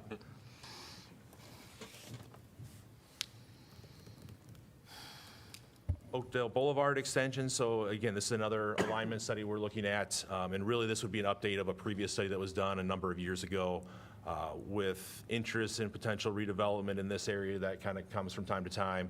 This would be to kind of relook at this situation, make sure what we have planned for Oakdale alignment makes sense for its extension to the east of Highway 1. And basically, that just helps anybody looking at redevelopment in their plan for where that right-of-way would need to be located.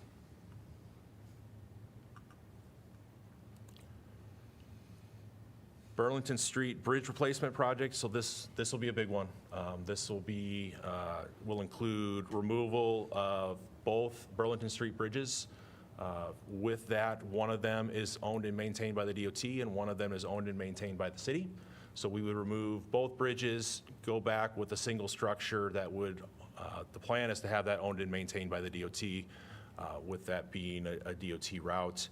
In addition to that, we would also be looking at repair or replacement of the pedestrian bridges that cross Riverside Drive and Grand Avenue, as well as kind of the Melrose, Byington Road, Grand Avenue, sort of the one-way portion of that, all of that going to two-way traffic that would then provide connection of bicycle facilities, sidewalks, all that, continuous from Burlington Street to Melrose.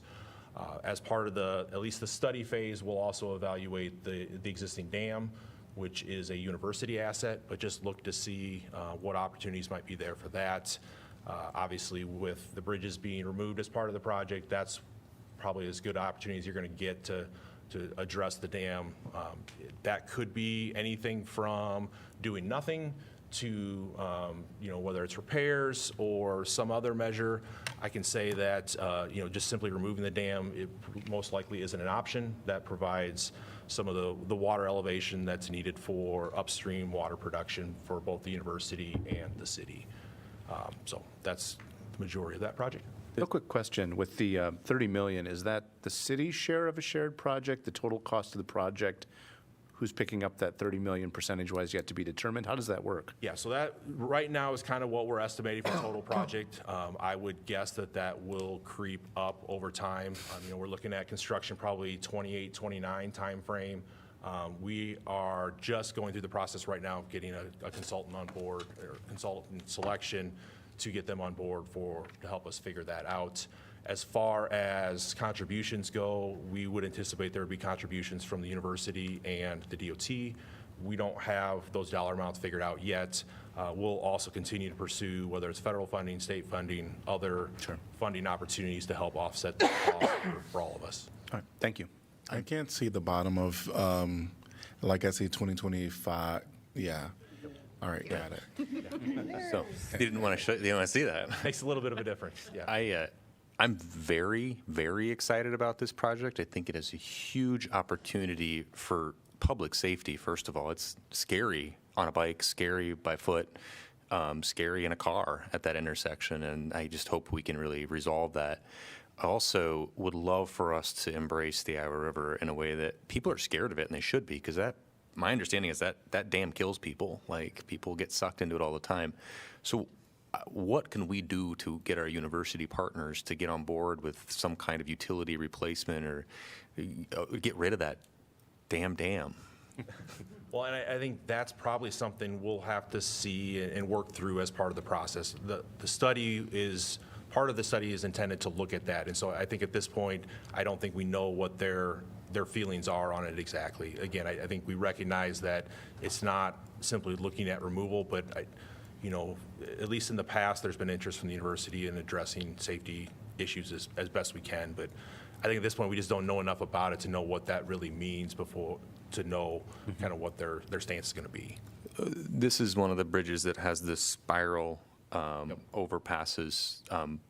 Or is there any idea of those being reused, maintained, or are those what is your thought on those? That's going to be part of the project. It's kind of that trade-off, right, where, if you remove them, you probably aren't going to be able to put them back because they don't meet current requirements. Right. So, there's do you look at rehabbing that and kind of leaving it in place?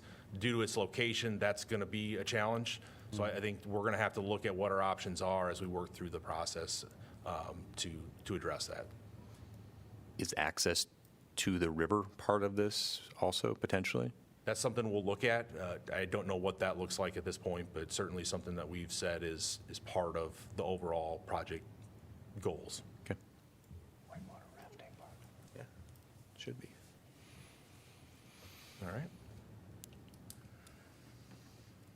The Riverside Drive pedestrian bridge at Iowa Avenue, so this is the other spiral at Iowa Avenue, looking at a rehab project here. This would be a joint project between the city, the DOT, and the university. We have an agreement for funding of that where it's 50% DOT, 25% each for university and city. So this would be rehabbing or repairing the existing structure at the Iowa Avenue location.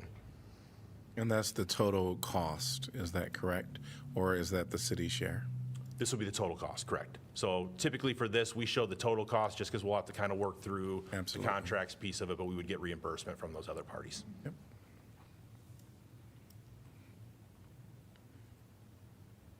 Camp Cardinal Road, Kennedy Parkway, looking at some pedestrian accommodations here. So as development occurs out in this area with development on the west side of Camp Cardinal and a school on the east side of Camp Cardinal and other uses, we've seen an increase in pedestrian traffic at this location. So we're looking at options to improve that crossing for pedestrians. The goal or what we're thinking right now would be a refuge island and narrowing up the street there to allow for shorter crossings.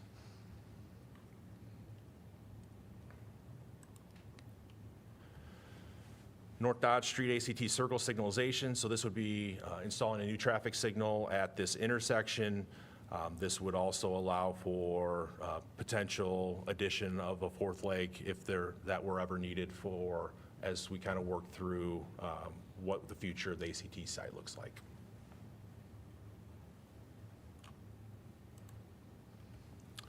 Iowa Avenue improvements, so this one was mentioned a little bit earlier. So this would be focused on a couple of different things. There would be some pavement repairs that would be needed, so it wouldn't be complete reconstruction, but definitely doing some pavement repairs in certain areas where it's showing some fatigue, as well as some streetscape and landscaping improvements, just to kind of freshen up the corridor and basically replace some of those things that are starting to show their age.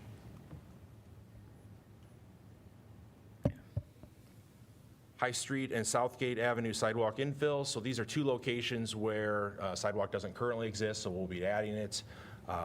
The High Street location is one where we've received a number of requests for that, and so we've been installing that. And then along Southgate, there is a section where there's sidewalk on both ends, but especially at the railroad crossing, sidewalk doesn't exist. So again, both these locations are infill projects to try and improve the overall sidewalk system in these areas.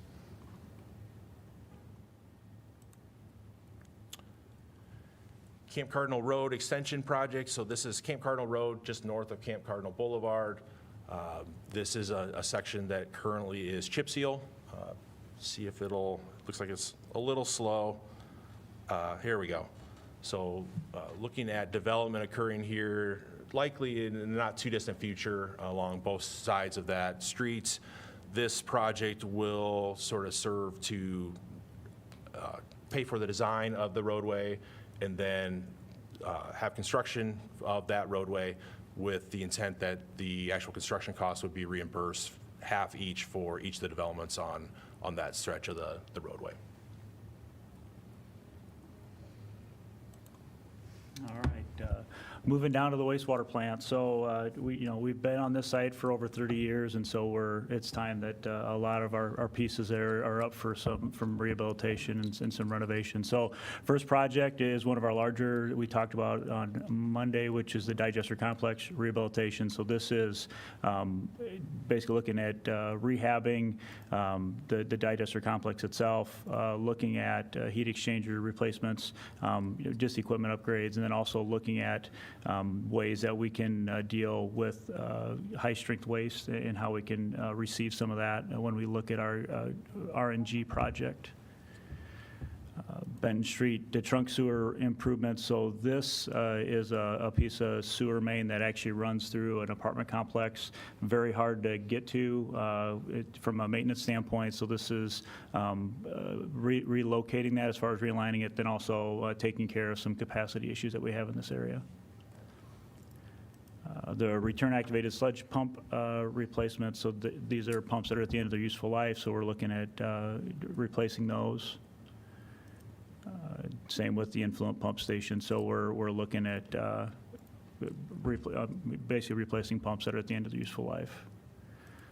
Napoleon Lift Station, this is renovation of that building, looking at upgrading the pumps and also looking at HVAC upgrades.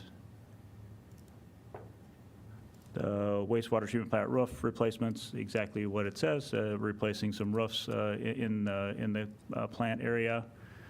And then the aeration equipment improvements is looking at upgrading and allowing for some energy savings in regards to how we push water into the treatment process. Wastewater treatment facility improvements. This is looking at basically grit our partial flume in ways that we can look at measuring our flows that were coming into the plant. HVAC replacements, we have a number of HVAC systems that are at the end of their useful life. I think we have some HVAC contractors that spend most of their winter down at the plant trying to keep things up and running, so this is a replacement for those systems. Primary clarifier repairs, we did a project earlier in regards to some of the secondary clarifiers. This is doing the same process on the primary clarifiers. As a part of our biosolids process, the drum thickeners that we have in place are up for replacement, so we're looking at replacing those. The effluent water pumps station, so we currently utilize effluent water within the plant itself, and then also that system is also used to water the soccer fields. We're seeing the pumps that are currently in place basically at full capacity, so we need to add an additional pump and just upgrade that area as a part of as the plant continues to grow, and then also the use at the soccer parks increase. Wastewater digest gas improvements. So this is the other large project we talked about in regards to the RNG. So this project would increase our ability to collect the gas from our digestion system, clean it, and create a pipeline quality gas that we can re-inject into the system. There again, this is a project that we've identified it through our climate action goals, and is one that we're currently in the preliminary design process on. Similar to the primary clarifiers, we have some additional work that we need to do on the secondary clarifiers on the site.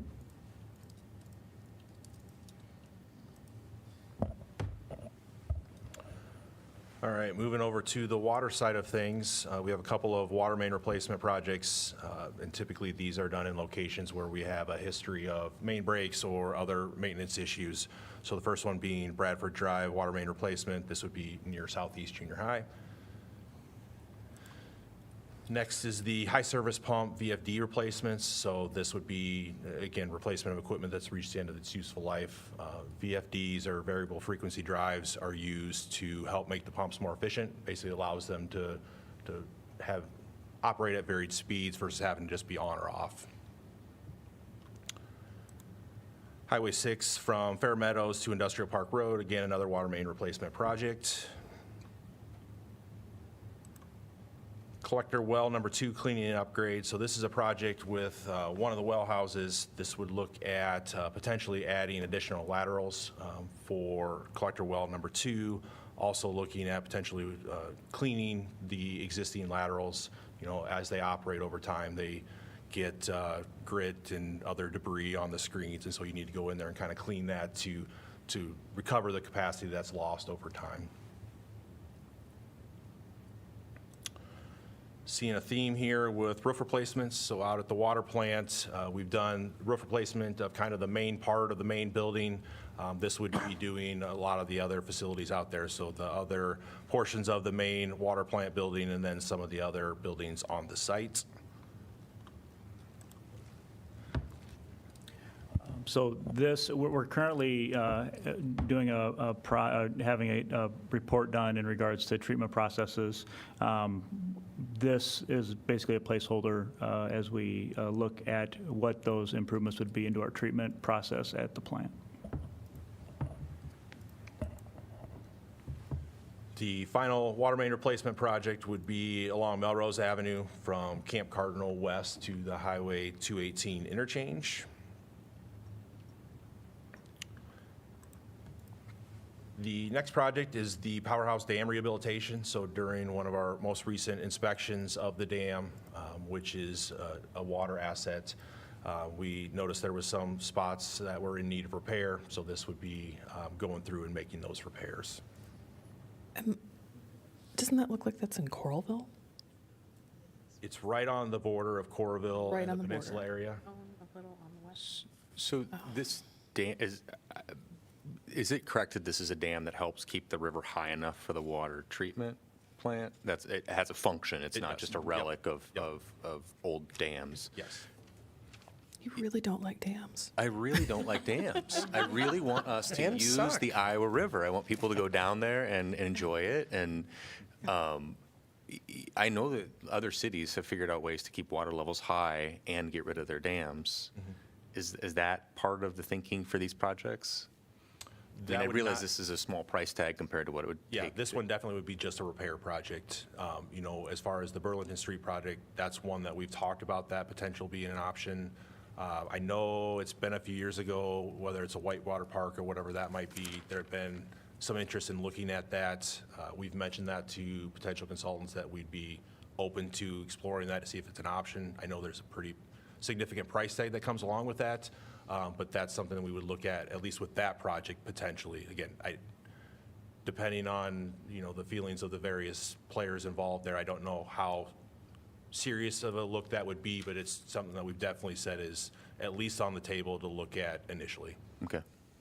I would just say for the record, I also really don't like dams. They're extremely environmentally damaging and very unsafe. So for what it's worth, I'm with you, Councilor Mo.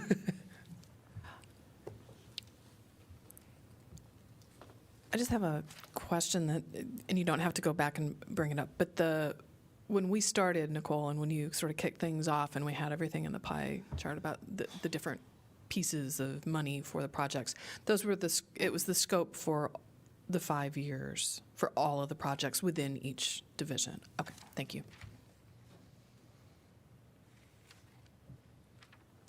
GSR upgrade and repairs. So GSRs are ground storage reservoirs, so those are kind of underground water towers.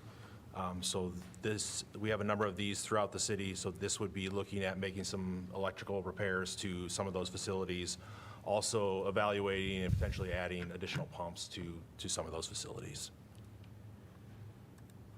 The water plant flow meter replacement, so throughout the water plant in various locations, we have flow meters that are in place. This would be replacing those that are in need of replacement. The Peninsula well field antenna, this would be installing a new antenna out at the Peninsula for communication with the well houses out in that area. This would allow us to remove the equipment that is on the tower near the North Dodge Hy-Vee. We're looking at trying to get off of that site, so this would be essentially moving the antenna to the Peninsula area to allow for that communication. And then finally, relocating the bulk water station. This would be going from the existing equipment site down to the public works site. This is what is used a lot of times for filling large tanks, either for city use or contractor use for various things. The intent has been that this would be moved down to the public works site for a number of years due to budget constraints for the various projects. It just hasn't been done yet. So this would be making that move here in the next couple of years. There's no other questions. I guess I have a general question just about, are you all seeking any of the infrastructure funds for any of this? When I hear about the Burlington Bridge and, you know, getting rid of the dam and maybe whitewater rafting or whatever the case may be, have you heard of any potential infrastructure bills or funding that would, you know, really fund any of these? Yeah, good question. For the Burlington Street Bridge project, we actually have some federal funds that are paying for part of the study phase. One of the goals of going after that funding is that they actually have a construction phase of that funding stream as well. And so we're thinking that we would be a good candidate for that when that time comes. Okay.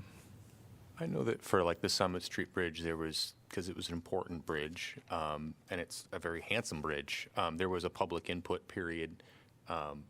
You guys planning on that for the Burlington Street Bridge? We are, yep, that's been one of the components that we mentioned specifically in the RFQ, is to make sure that that public input is part of the process. Okay. I think we anticipate that the Burlington Street Bridge would be more than just a standard bridge. Good. And just trying to figure out what exactly that might look like.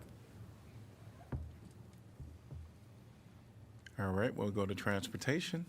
Hello again, Darian Nagelgam with Transportation Services. You're on the home stretch, only 6 more items for me, and then we'll get to the on the radar section.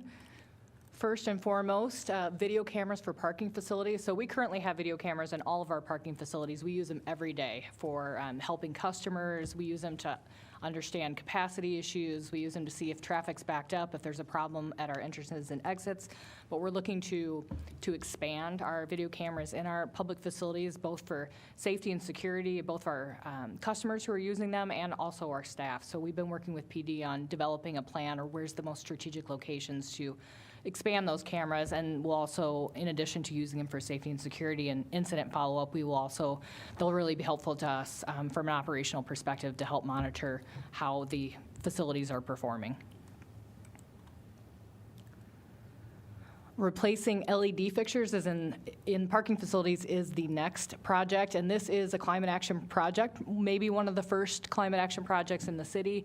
So, 10, 15 years ago when we first installed the LED lighting in the parking facilities, it was pretty revolutionary at that time. They're aging out of production.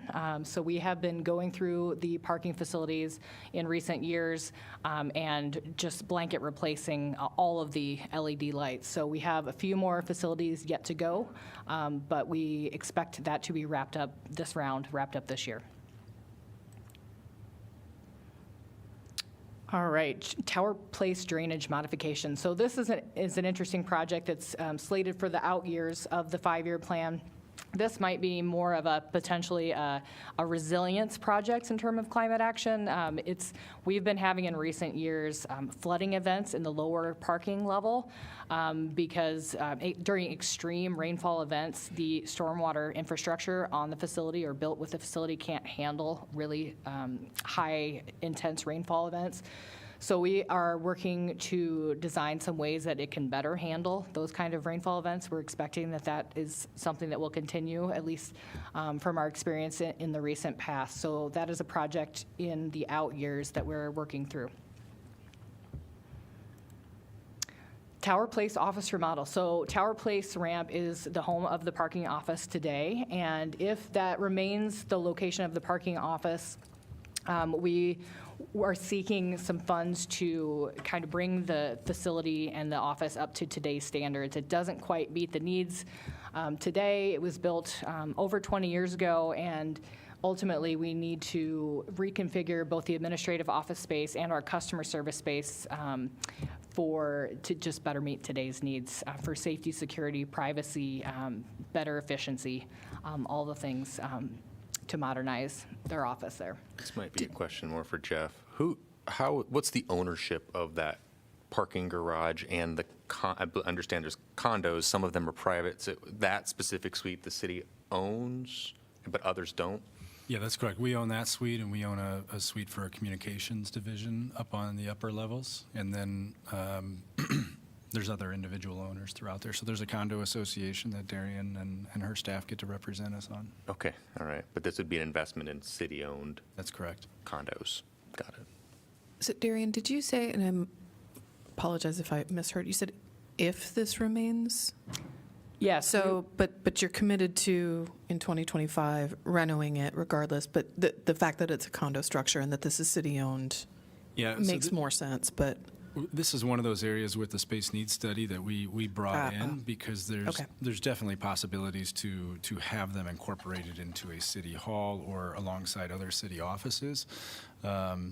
So we're looking at that, and we hope to have some big picture answers before this project would be designed and considered. So if the space needs study leads us to believe that there could be a home somewhere here or elsewhere, then this project probably just gets put on hold to wait for that other solution. And the funds diverted or held or... Okay, thank you. All right, this is perhaps our favorite project in the CIP projects. This is the Transit Maintenance Facility relocation, and this we've been talking about for many years. We're thrilled to have been awarded $19 million to help replace this facility in the last federal grant cycle. The reason we're seeking the replacement is because it's a 40-year-old facility. It was built in the early 80s. It no longer meets our needs. We're over capacity. As Ron alluded to, there's some serious environmental issues in terms of subsidence on the property. We have feet and feet and feet and feet of asphalt that's laid basically on top of each other every year just so that we can get the buses in the facility, because if we hadn't done that, we would need a ladder to get in over the years. So there's some complications with that facility, so we've been really excited to pursue grant funding, and we're turning our attention now that we've received the grant funding to getting an RFQ out for both design and for a consultant to help us work through the federal environmental and planning processes that we need to. So we're very excited. The new facility will be built with zero-emission sustainable transportation in mind, so it's going to be a monumental leap forward in terms of sustainable transportation, and it'll be purpose-built. We're hoping to build to LEED standards as well, so it's going to be, I think, representative of all of the city's climate action goals in terms of buildings, in terms of providing sustainable transportation. So it's a really exciting opportunity for this community. Can you just remind me, what is the new facility going to be? The same area? The plan is to, and we're working through the process with the Federal Transit Administration, but our plan is to place it on the Public Works site. So Ron earlier alluded to the Quonset huts that are down there, the rounded huts that have the things that we're going to have to move. It would be generally in that location, basically across the street from Terry Trueblood. Okay, good. On McAllister.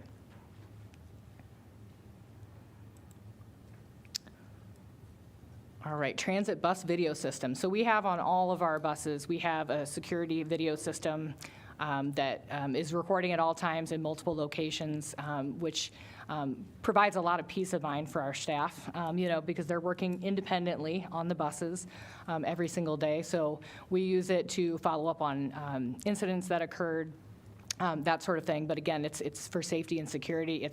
Our current equipment has reached the end of its useful life, like many electronics, but also especially electronics that are on a moving bus that travel throughout the community throughout the day. So we're seeking funds to replace that system this year.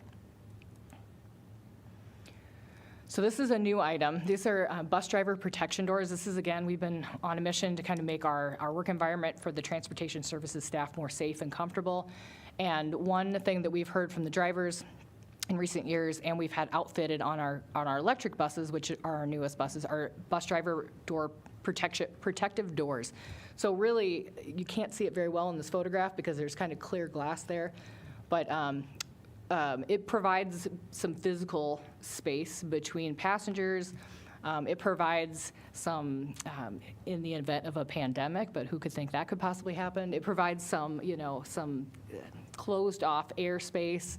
Not 100% closed off, but it provides some security and some more comfort in that respect.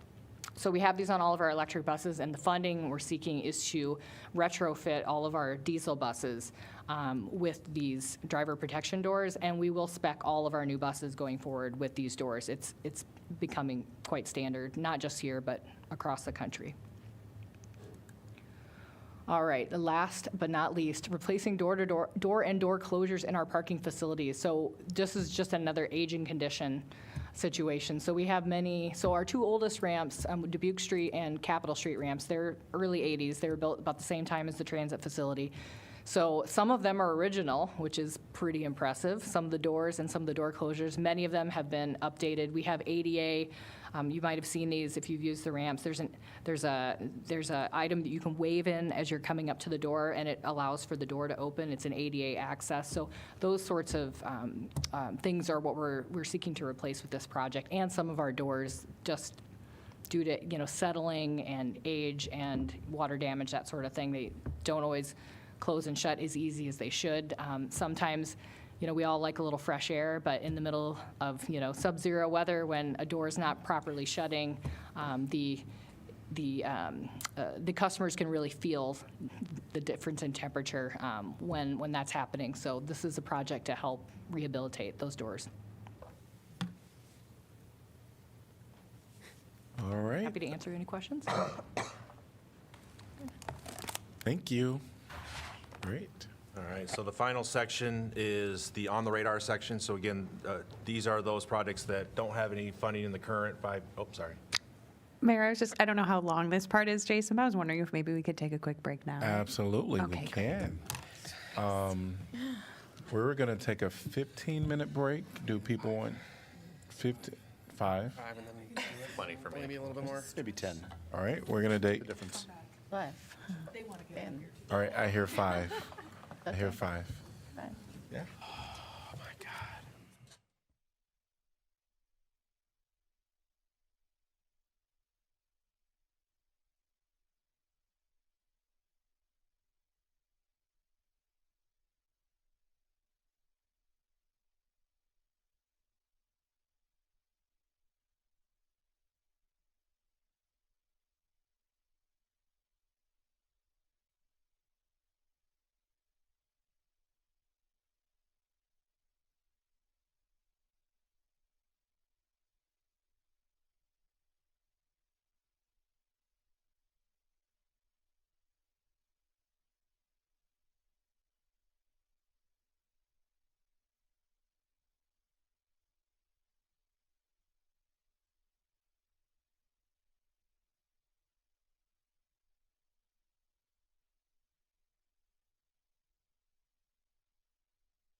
screw that up with my All right, we're just coming back from a break, and we're going to continue with On the Radar.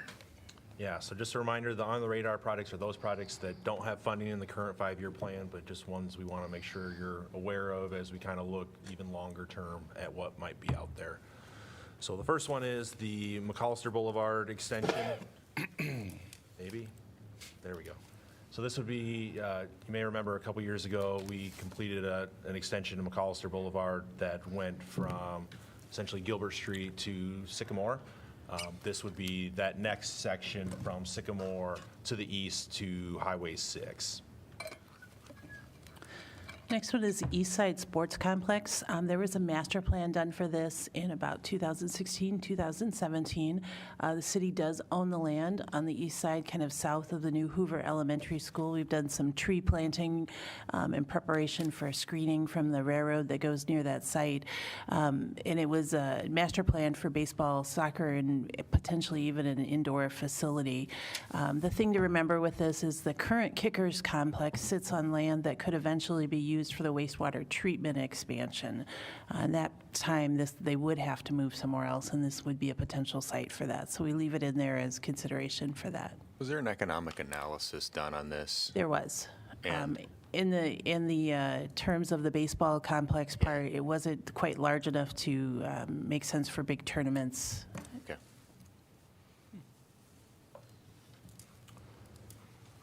Foster Road elevation. So as you're probably aware, Foster Road is the sole access to the Peninsula neighborhood and areas on the west end of Foster Road.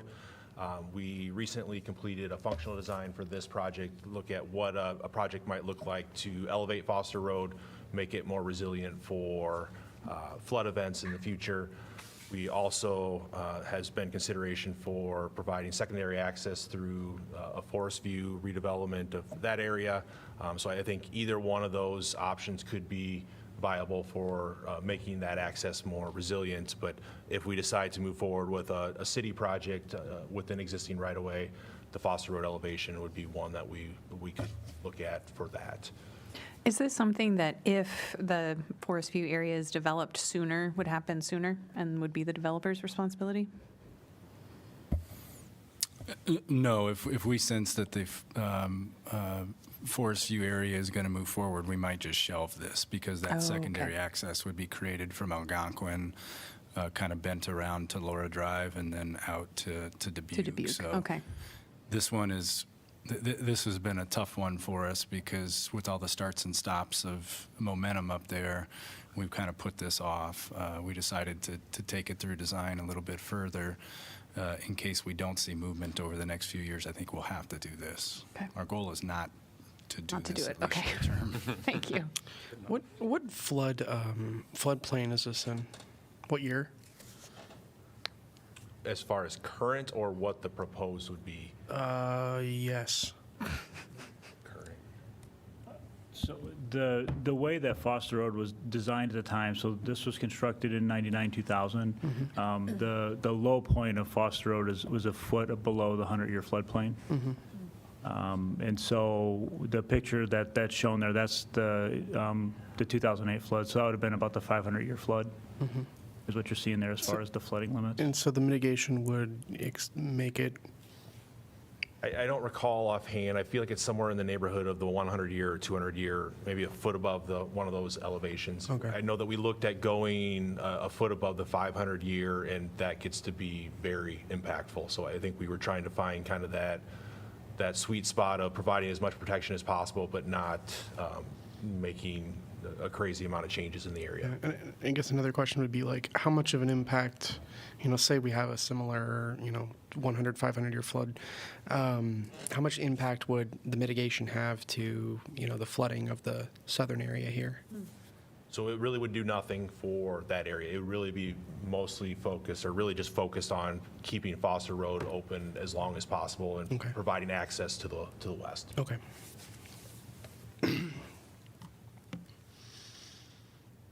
The Highway 6 bridge over the Iowa River, again, this is not our project. This would be a DOT project, but again, we anticipate that it will have an impact on travel in Iowa City. So just wanted to keep that on your radar for future project. Like I said, we anticipate, or right now it's currently in 2028, which is the exact same schedule as the Burlington Street project. So we will be making some adjustments to that, but that's to be worked through as we work through both those projects. You had two earlier items about the Carson Lake Park area. One was for some of the land acquisition, and the other was for the creation of the retention basin or the lake and the dam. This item would take it to become an actual park with trails, picnic shelter, small playground, those type of things, similar in scope to Terry Trueblood area, recreation area. The ownership of this property right now? It's all privately owned. Correct. Yeah, one of the projects is for land acquisition for one of the funded lake projects. Component of it Yes. is, yeah. Kitty Lee Road extension, so this would be basically, if we decide to move forward with that project, we would need construction dollars to make that happen. And then finally, Taft Avenue reconstruction. As you remember, there was a segment from American Legion Road to Lower West Branch that's included in a funded year. This is basically the additional segments north and south of that. So it would be the segments on the north would be from Lower West Branch up to Herbert Hoover Highway, and then on the south end would be from American Legion Road down to 420th Street. And with that, that's all of our projects. Well, thank you all for taking us through. How many did you count, Counselor? With the last 7 there, 135 projects since 2 p.m. So that, Give or take 1 or 2. yeah, so, I mean, that just speaks to all the hard work that you all have done to prepare this. So really appreciate the time you've spent with us today. And also, for those of you that was here on Monday, appreciate you all being here as well. At this time, if there's any further discussion on the CIP, I'll just open that up for council at this time. I just want to remind council that we, in early February is when we start to really plan for the GO bond issuance. It's a multi-month process, so being able to flag any changes, particularly in the first year, if there's projects in those early years that you were concerned about or things that you wanted to bring in, we really need to get those on the table tonight and try to come up with some solutions on February 6th. If not, the charge to Nicole, Angie, and their team is going to be to move forward with the GO bond prep based on what's presented here. The only, sorry. I was just going to, that was my one concern. I think I articulated pretty clearly about the airport and the way that that analysis is structured so that it's, we're not saying, yes, we agree to removal of the building, but rather a study of how to repurpose, reuse, and add to it. I was just going to say, I would love for us to consider front-loading or accelerating the transportation infrastructure improvements. Those were small dollars, I think $25,000 a year, something like that, but There is money already sitting in there that we've been banking up. Okay. Darian alluded to, I think there's like almost 600,000 in there. So there's funding there once they have a study to start doing some of that. Okay. Let's do more. But, yeah, that was what I would. Yeah, so from a timing standpoint, we're looking at, an RFP, we're not even started on the RFP yet. So the RFP goes out sometime, I'll say spring, summer at best. We're bringing on a consultant in the fall. The study's done next year. Are we talking about I'm just talking about bus stops on the routes and benches and. Yeah. Oh, I am okay. too. Oh, okay. Yeah. So, All right. So the first step is really to get some engineering assistance to map everything out, take an inventory of what we have, and prioritize where those first round of improvements will be. And I think that the 600 that we have plus the CIP dollars gets us down that path pretty well. I think if there's a desire to be more aggressive on the implementation, we can, in my view, tackle that with the future budget. If you want to start to plan for that now, that's fine. You can pre-fund that. I just want to kind of set expectations on actual improvements. We're a Okay. couple years out on actual improvements. I think I misunderstood that in terms of how it was laid out over the multiple years that we were saying we were just going to do a little bit each year, but that's not necessarily the case. Yeah, it's, I kind of liken it to like our ADA curb ramps, which we did do a major inventory of those. We have the prioritized list, and then every year we're able to do a section few of more. those based on funding. We're a couple steps behind that process with this. We need to do that inventory, do that study, and then we'll be to the point where we can do improvements every year at whatever scale we want to. Okay, thank you. Appreciate that. Related to that, the program, project, I'm sorry, I don't have the number in front of me, I was looking for it, the $25,000 collection of projects was separate from a study about the actual terminus of the bus station, the hub. I It was two different projects. Yeah, I was curious, why are those two separate projects? Can the analysis of all, I think this, look to Darian, right? I think the study would incorporate all of that. Okay. Okay. It's a little trickier, the downtown terminus. I don't get too much in the weeds, but it's not all city right away there. That's one of the big hurdles, is that the mall ownership, which is changing as well, owns a lot of that space that you would think is the public realm. So that complicates things a bit. Okay. All right, so sound like we're pretty good for the CIP on this end, for Nicole and Angie to move forward. All right. We're going to transition over to our work session discussion, so just review of our Monday's budget and some of the things that the council wanted to speak to. I'd really like to start with the conversation about the fire contingency funds. Sure. I am personally of the, well, actually, first I have a few questions for you, Chief, if you'd be willing to come up.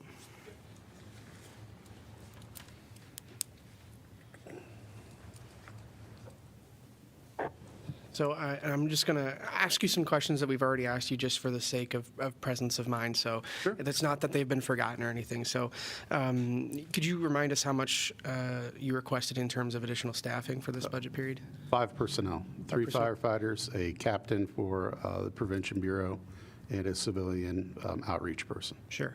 And can you kind of walk us through what the general timeline would be for, the decision is made for you guys to get an FTE equivalent for, let's say, a firefighter, right?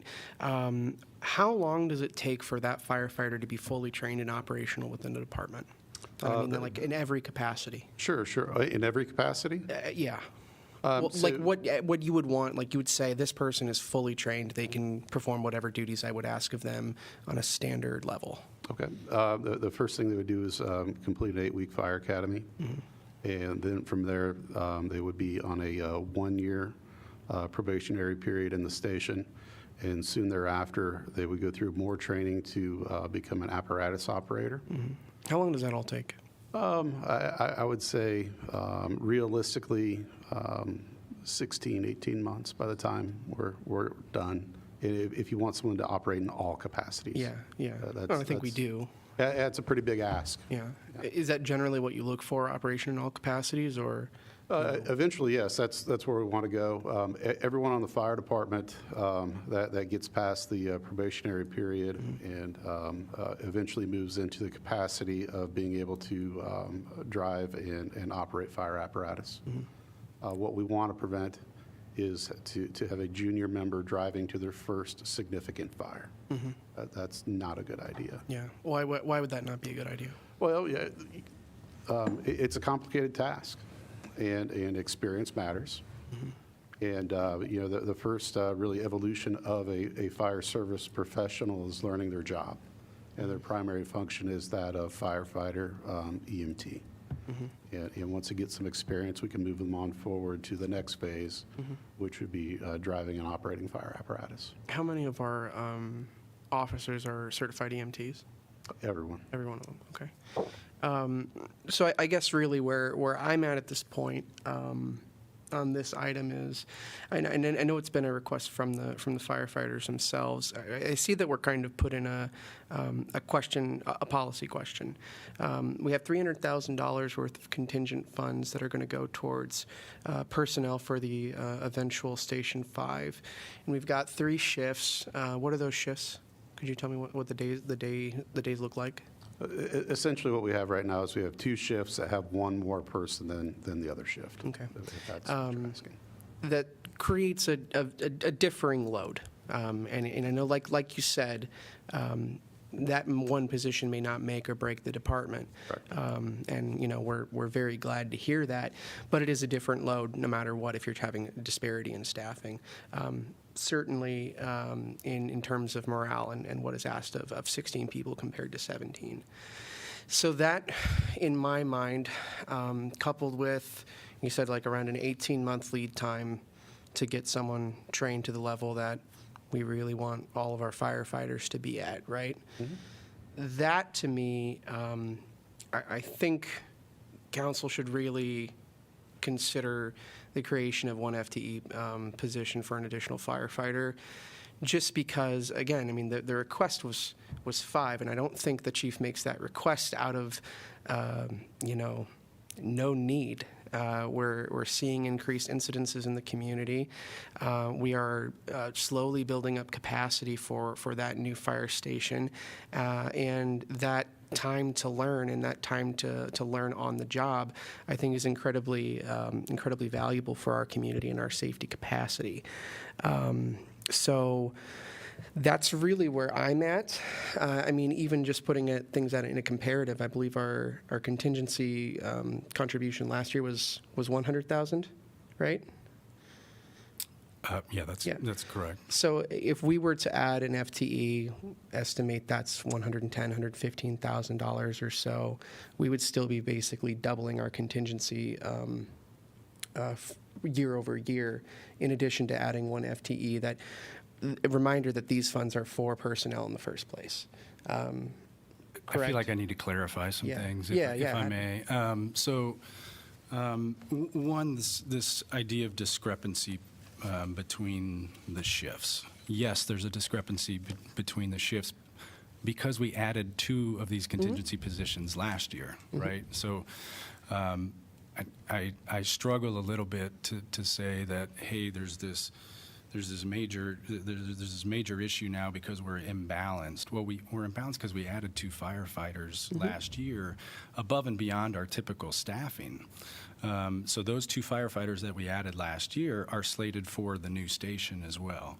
So yes, it'd be fantastic to add a 3rd. If that's the direction the council wants to go, fantastic. But don't do it because if you have a perception that we're understaffed compared to historically where we've been. If you want to do it just for parity across to all 3 shifts, that's great. There's no doubt it would be a benefit and it would be a morale boost and all those things.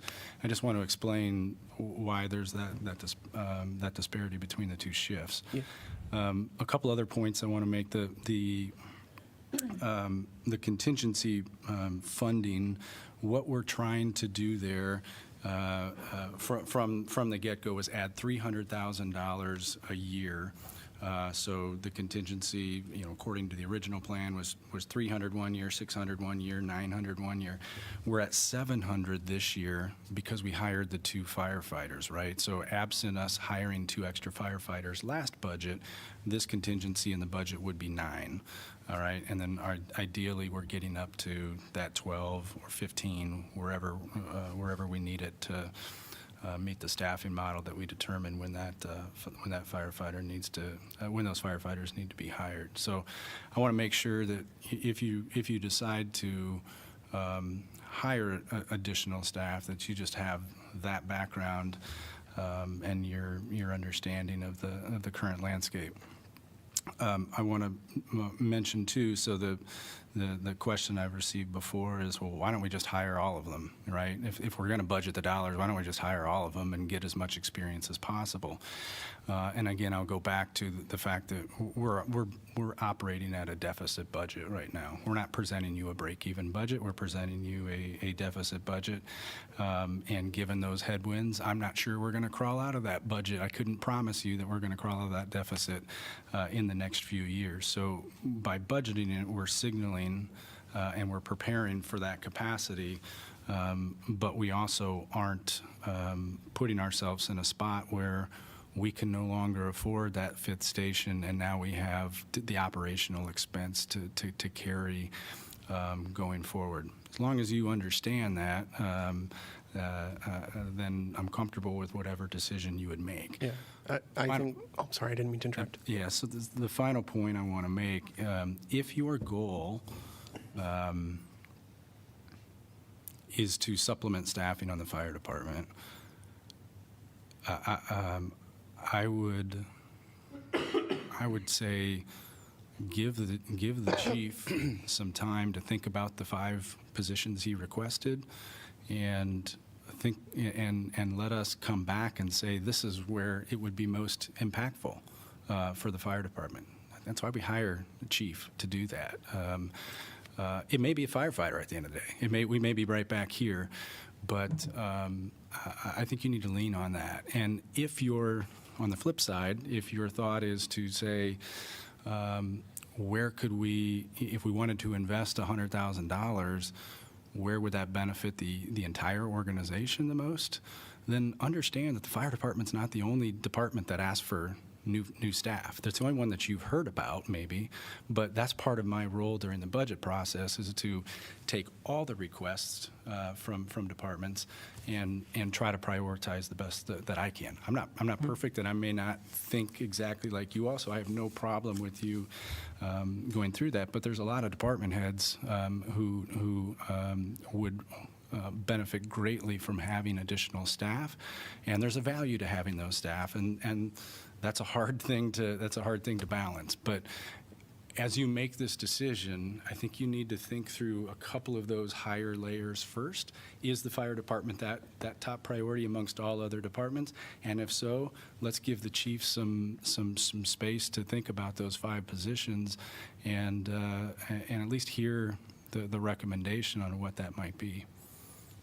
Yeah, I don't think that's particularly unreasonable, but I do feel very strongly about getting that done, and that was one of the reasons why I asked at the last meeting, say you were to be given an FTE. I think you did respond that it would be to a firefighter, if I'm correct. At least at this I can't very recall early. exactly how I responded to that question, but I think I agree with and I appreciate the willingness to consider alternatives. But I do believe that this does require something that needs to be evaluated. That the fire department has many needs. It's just not at the firefighter level. So, while I appreciate you bringing this up, and every year we hear from all of the department heads about the needs for their departments, and what I know is that there is an exercise that Jeff and the department heads go through at trying to figure out what's going to come before the council, and I do believe that they had lots of conversations on a staffing level, and determining how they wanted to present this to council.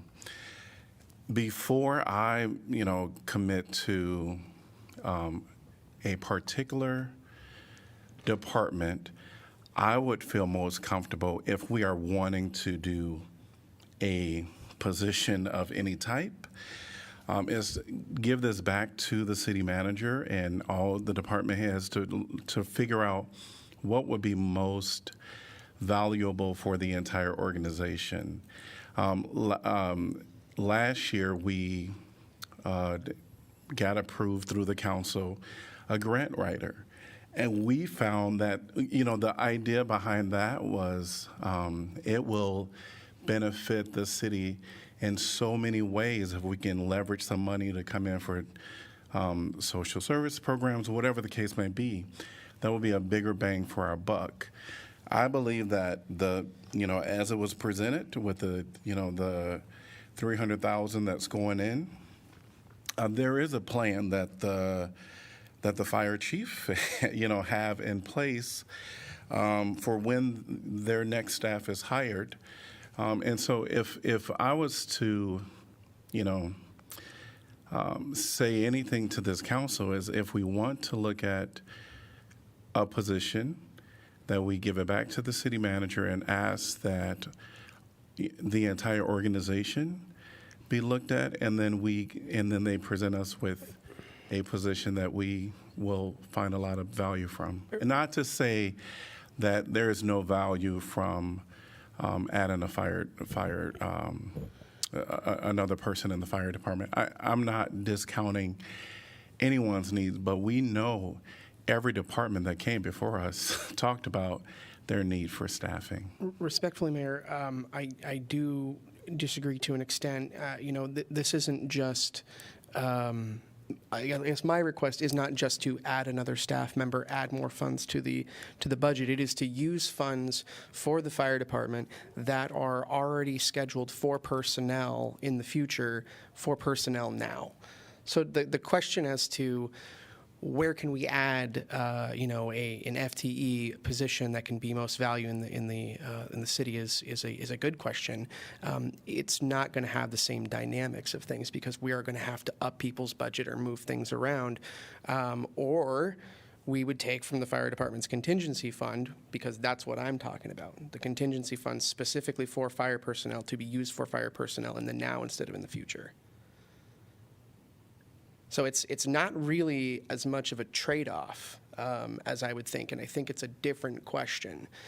We have different needs, as I understand it, in the fire department with increasing call volumes, increasing burdens, and ultimately, we want to have first day of that fire department, the Station 5, we want to have a good mix of folks, and I think that this is a great way, a very small incremental step to use funds that are already earmarked for personnel to get that going now. So I ultimately think, it'd be great if we have, a question or a conversation about where else we can have an FTE, but that is a very different conversation than the one that I'm having. I think it's fair to frame it both ways. I understand what you're saying, Andrew, and I appreciate what you're saying, Mayor. But my two questions were going to be putting the chief on the spot, saying, of the 5, what would you pick? And then putting Jeff on the spot and saying, if you were just going to add a position throughout the organization, what would that be?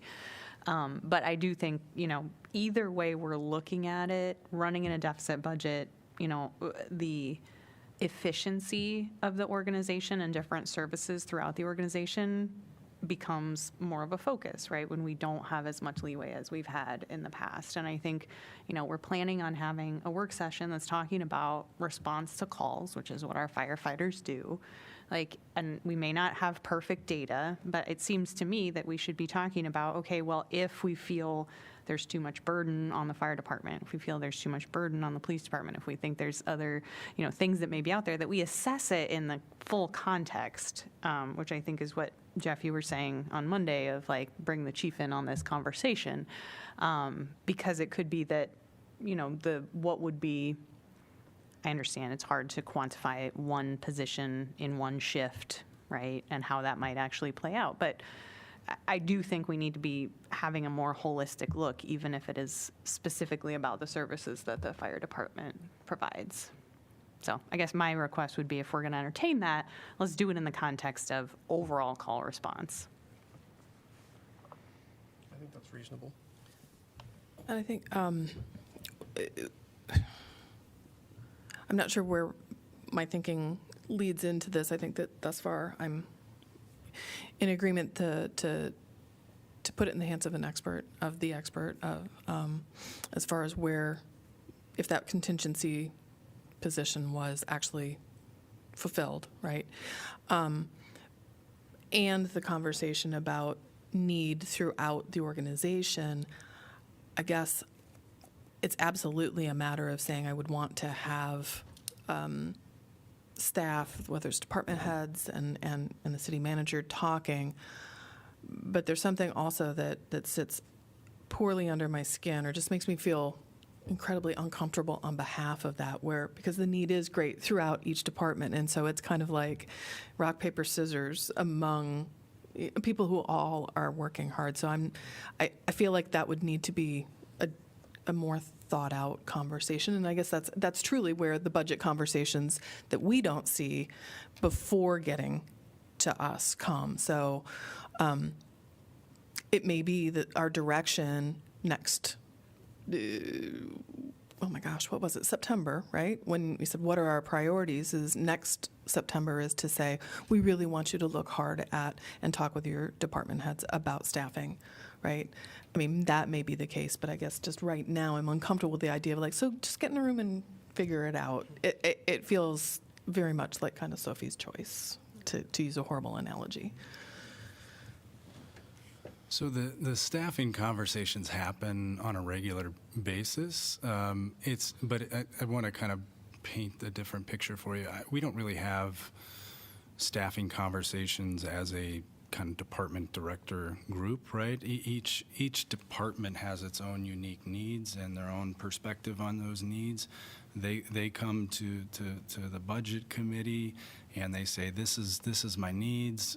Some of them understand that while they have needs, they don't even ask for a position because I've forewarned them that we're not going to be adding many positions. So at the end of the day, I have to make the call, right? That's what you've hired me to do, is to make that call and present this budget to you on where I think those priorities need to be had. But I have no problem sharing with you my perspective on where the most acute needs are in the organization. But I could also, I'm not sure you're going to want to go down this path. I could also very easily get you a list of every department and what their ideal staffing levels would be and circle for you which positions we don't have. And it would be long and it would be hard for you to work through and really unfair for you to work through because you're not plugged into the day-to-day operations at the same level that we are as staff. I would just again emphasize that that's not really the question at hand, at least from my proposal. My proposal is a very simple policy question that does not change the budget at all, aside from making X $115,000 go towards a staff member, and then changing whatever the contingency is to be in alignment for that total $300,000. So this is very much, and while I certainly respect, Jeff, your advice and your opinion on this, I want to really emphasize that this is not a drastic change from my perspective. Again, on money that is already earmarked for personnel. That being said, I'm very much in favor of a broader process of looking into what that FTE could be, if this is something that council wants to, and at the very least, explore, keeping in mind that exploring does not mean yes. I don't know that I am in favor of continuing the exploration on this topic. When you say that there's not going to be any money expended, there will be money expended. Right now, the money is kind of deferred in a way. So I personally am comfortable with the recommendation that has already come before us and am not interested in further exploration. Where's everyone else at?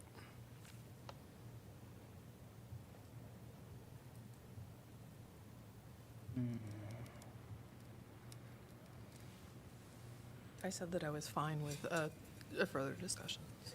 I mean, I think I'd maybe put even a more uncomfortable point on it, which is when we look at all the services that our department provides and what our police department provides and talking about, things like mobile crisis. One way that I have continually thought about it is the cost of answering a call.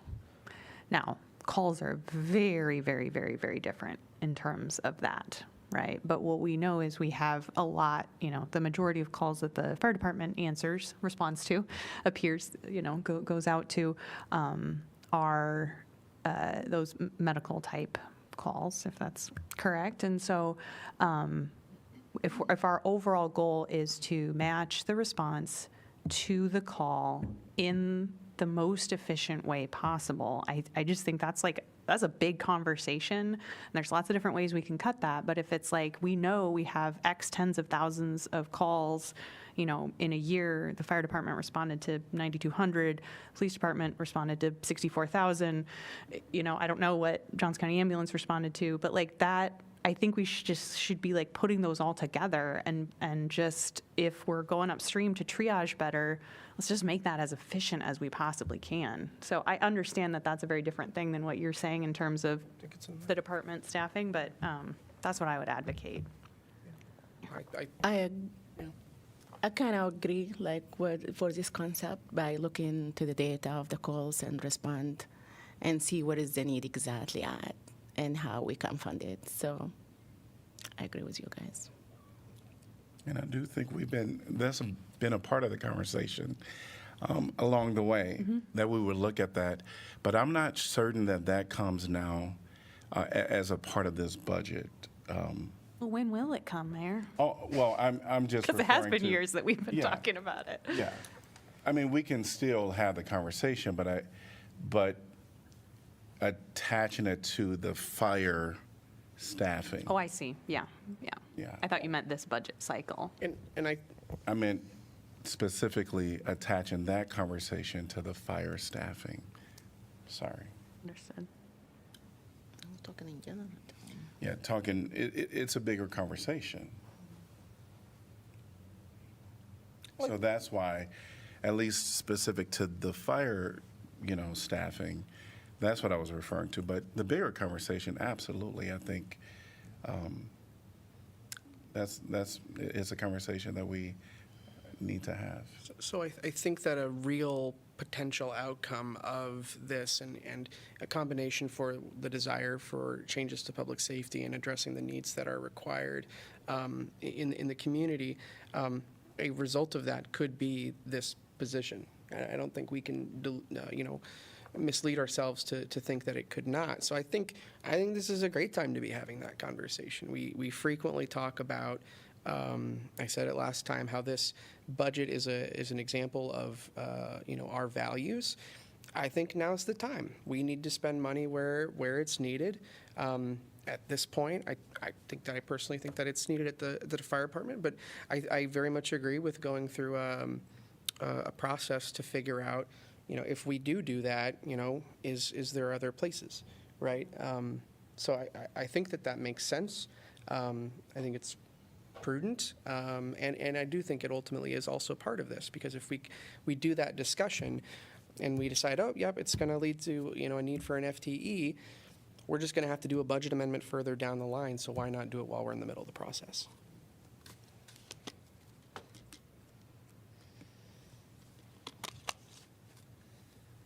So I guess I just need clarification. It sounds like certainly I've heard about that larger conversation that may tie to that, but as far as having another, continuing the fire staffing, I guess, isolated, that is not what we're going to do. We're just going to have the big discussion, and then wherever that leads us is where we land. Is that a fair? I think that's a fair assessment. Okay. With the possibility that this role would be funded. Yeah. Yes. I think with the possibility that a role potentially will be funded. Yeah. Right. That's fair. Yes. Yes. Yeah. I Depends on think a lot that's of things. That's fair Yeah. enough, yeah. Okay. All right. Any other discussion on that topic? Because we can move on. I know parking fees was also something that we thought we can tackle today. And I'm also, Water fee also. yep. I know the water bill and kind of the Police. police position that we were talking about. We were going to come back to that because we asked staff for some additional information. So that we won't tackle today. We'll plan to tackle that on February 6th. But parking fees is one we can have a discussion on today. And I'm not sure who brought that up.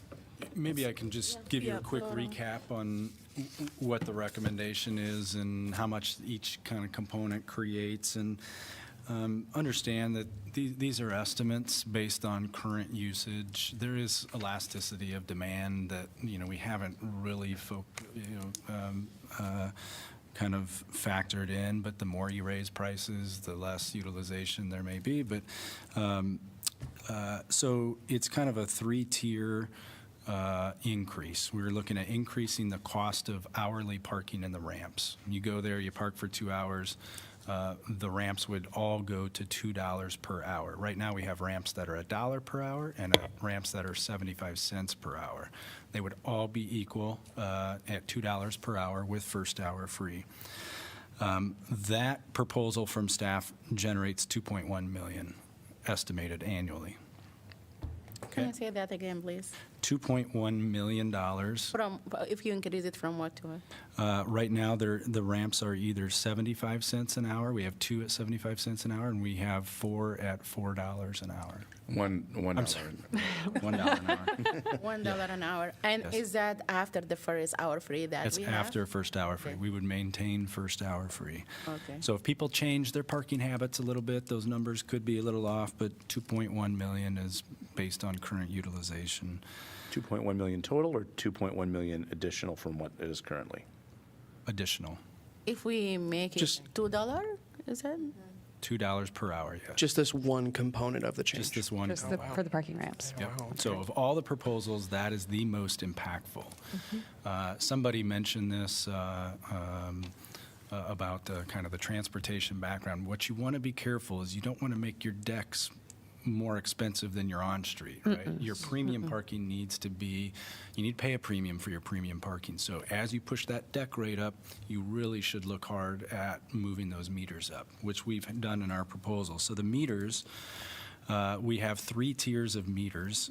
Some are 75 cents an hour, some are $1 an hour, and some are $1.50 an hour. And we would be looking to move that to everything is on 2 tiers, either $1.50 or $2 an hour. Okay? So those meters that are close in downtown, the core of downtown, they're currently $1.50 an hour. Those would move to $2, and everything else would move to $1.50 as you kind of grow out from the downtown. That piece is about $600,000 to do that, and I would argue there's going to be more elasticity and demand on the street, meaning the higher you raise those, you're going to change parking habits more. So 2.1 plus the 600 gets you the 2.7 roughly. And then from a citation standpoint is the third leg of this stool, looking at moving from, the most common one would be an expired meter, right? We give you, the first one's a warning. Right now, the next one's $7, and then it kind of escalates up 10, 12, 15, and we would just graduate that scale. So continue with the first warning, and instead of starting at 7, we start at 10. Instead of going to 12, you go to 15, and you kind of just go up the ladder there.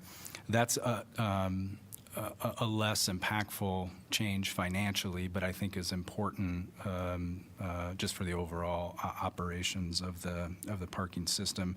That generates roughly Can I that ask a last question here? 200. Yep. How long is the warning apart? Like, you give warning every 6 months, every year? Let me see here. I think it's annual. I think it's warning every is every. I've benefited from Oh, this the in the warning past. is every 6 months. It's every 6 We have months. some pros up here, so. Yeah, it's every 6 months. Oh, we have to disagree. Oh, yeah. So every year, and we would maintain that warning. I think that's I think that's a nice thing we do, especially Yes. being a community that welcomes thousands of new people in every year. Kind of allows them to adjust without getting hit in the pocketbook that first time. But that's a much less impactful. We think probably a couple 100,000 maybe from those citations. The fourth leg, which we're not recommending any change, but you should be aware of, is the monthly permits, all right? We're not recommending any change to the monthly permits because we did adjust those upward last budget. We added $5. Those are $90 a month. Every $5 increase is only about $100,000 dollars in revenue raised. So again, that's not part of this, but know if you're going to be contemplating the right mix that you'd like to see as policymakers, that's also an option. How many passes are there? That's a logical question to ask. I can't answer that off the top of my head. And you said that the faraway meters are 75 now. How much increase would be that? They would go to $1.50, so those would double. And what we're trying to do with both, what our recommendation is for both the decks and the meters, is to bring them more in line. So instead of having two decks, two different types of decks with different rates, you make it one. Standardized. Instead of having 3 tiers of meter rates, you make it 2. Oh, you make it 2. Yeah. It's a little easier for the people parking as well. I mean, to know, like, It's- straight it's- ahead. It's here's a how little much it's gonna simpler cost. messaging. Part of the challenge in messaging is, when you're trying, well, how much does it cost to park on street? Well, if you're here, it's 75 cents. If you're here, it's here. It'd be just a lot simpler to package our parking options. So the proposal, oh, sorry, you're done. The proposal that's in the budget that just makes a whole lot of sense for me on a sort of values perspective of the ramp absolutely should cost less than the street. Like that's some, But it won't. It won't. It'll be the same. Except you're not considering the first hour free. The first So the hour ramps will free- be less than, okay, so just for that, okay. Yeah, so with the first hour free, the ramps are going to be a more attractive option for I, we yeah. want the ramps to be more attractive. Yeah, option, no, right? no, I'm just Okay, saying, I that's think just the making- on-street maybe shouldn't be $2 an hour. I think it should be more. Agreed. It is 150 now, or I would 150 now agree. will be $2, right? I would agree. I really $3. want to Three. I mean, I just think it's such a good deal It for is. the convenience, and I think it would increase turnover, which is probably the primary complaint. What about I mean, so I recognize our values and where we're going. I'm also thinking very commonsensically and pragmatically.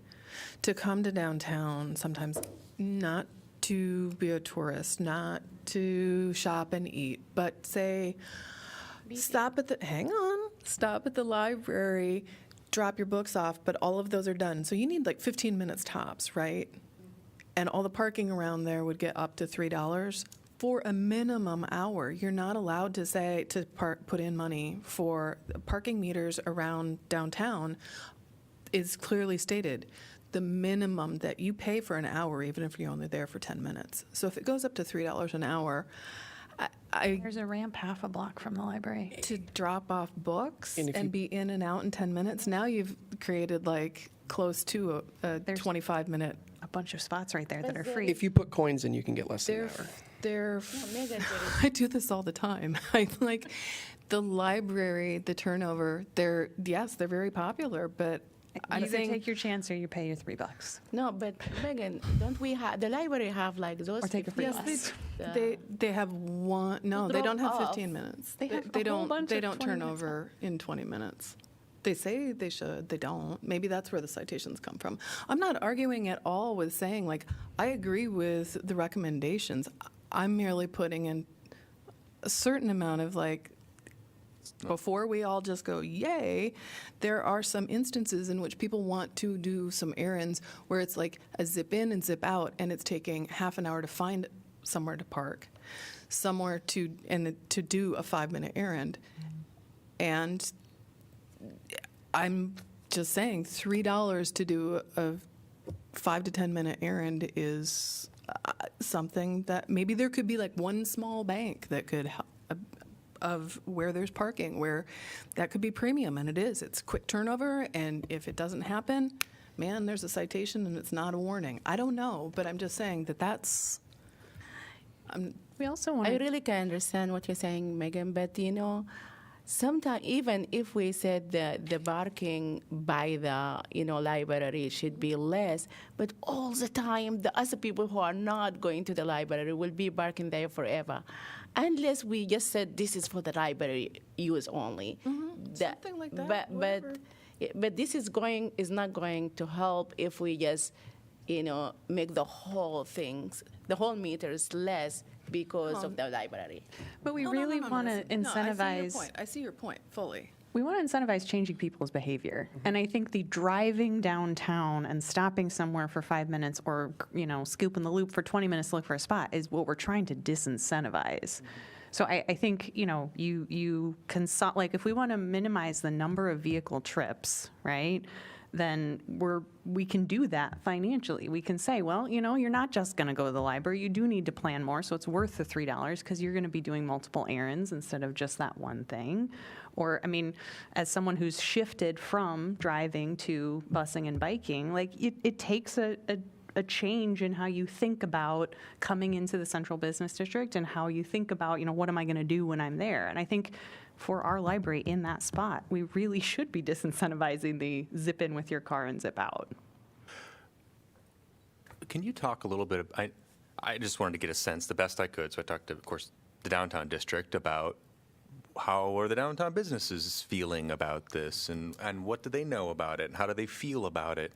And, there's been a long effort to get to this effort, as I understand, and just discussions with them about they'll buy into the increases that are into the budget, and they're actually okay with it because we're getting advanced cleaning downtown, because there's some benefits to them, and they feel like they worked hard to get buy-in for increases, and I feel like that discussion probably took a while, and now we're sort of saying, well, let's just do more and more, and maybe we could wait a year. You're not going to be able to lift it again in a year. That's the political part, right? Is if we're going to do it, we're not going to go back to this well in a year. I do wonder if, if there is an option for the meter to be calibrated for 30-minute increments. Because there are some mornings, right, where there's not a lot of cars downtown, and it's 8 o'clock to 9 o'clock or something, and you do want to just run in somewhere quick. So that's a question that I think I would be interested in learning if we can adjust, just adjust from an hour to 30 minutes, but still that would be $150. So I think well, what I'm saying is, if it's in 30-minute increments, then it would be 30 minutes per 150. Again, I think our rates are really cheap. People come here and they're like, "Oh my God, this is great!" So, and again, we're in a tight budget season. We need to figure out how to meet some of our climate action goals, which, having the fare free. How are we going to fund that? So I feel like this meet some of those goals that we have. Do you mean less than 1 hour, 150, an hour and a half? A half hour. Half hour. One of Half the hour, things, $150, 1 hour, 3 is what he's saying. so we 5 minutes, that means you are going to pay the full. We spent a lot of time, I don't remember when we went through the Washington reconstruction and thinking about meter times, and this comes up on a fairly regular basis with businesses downtown.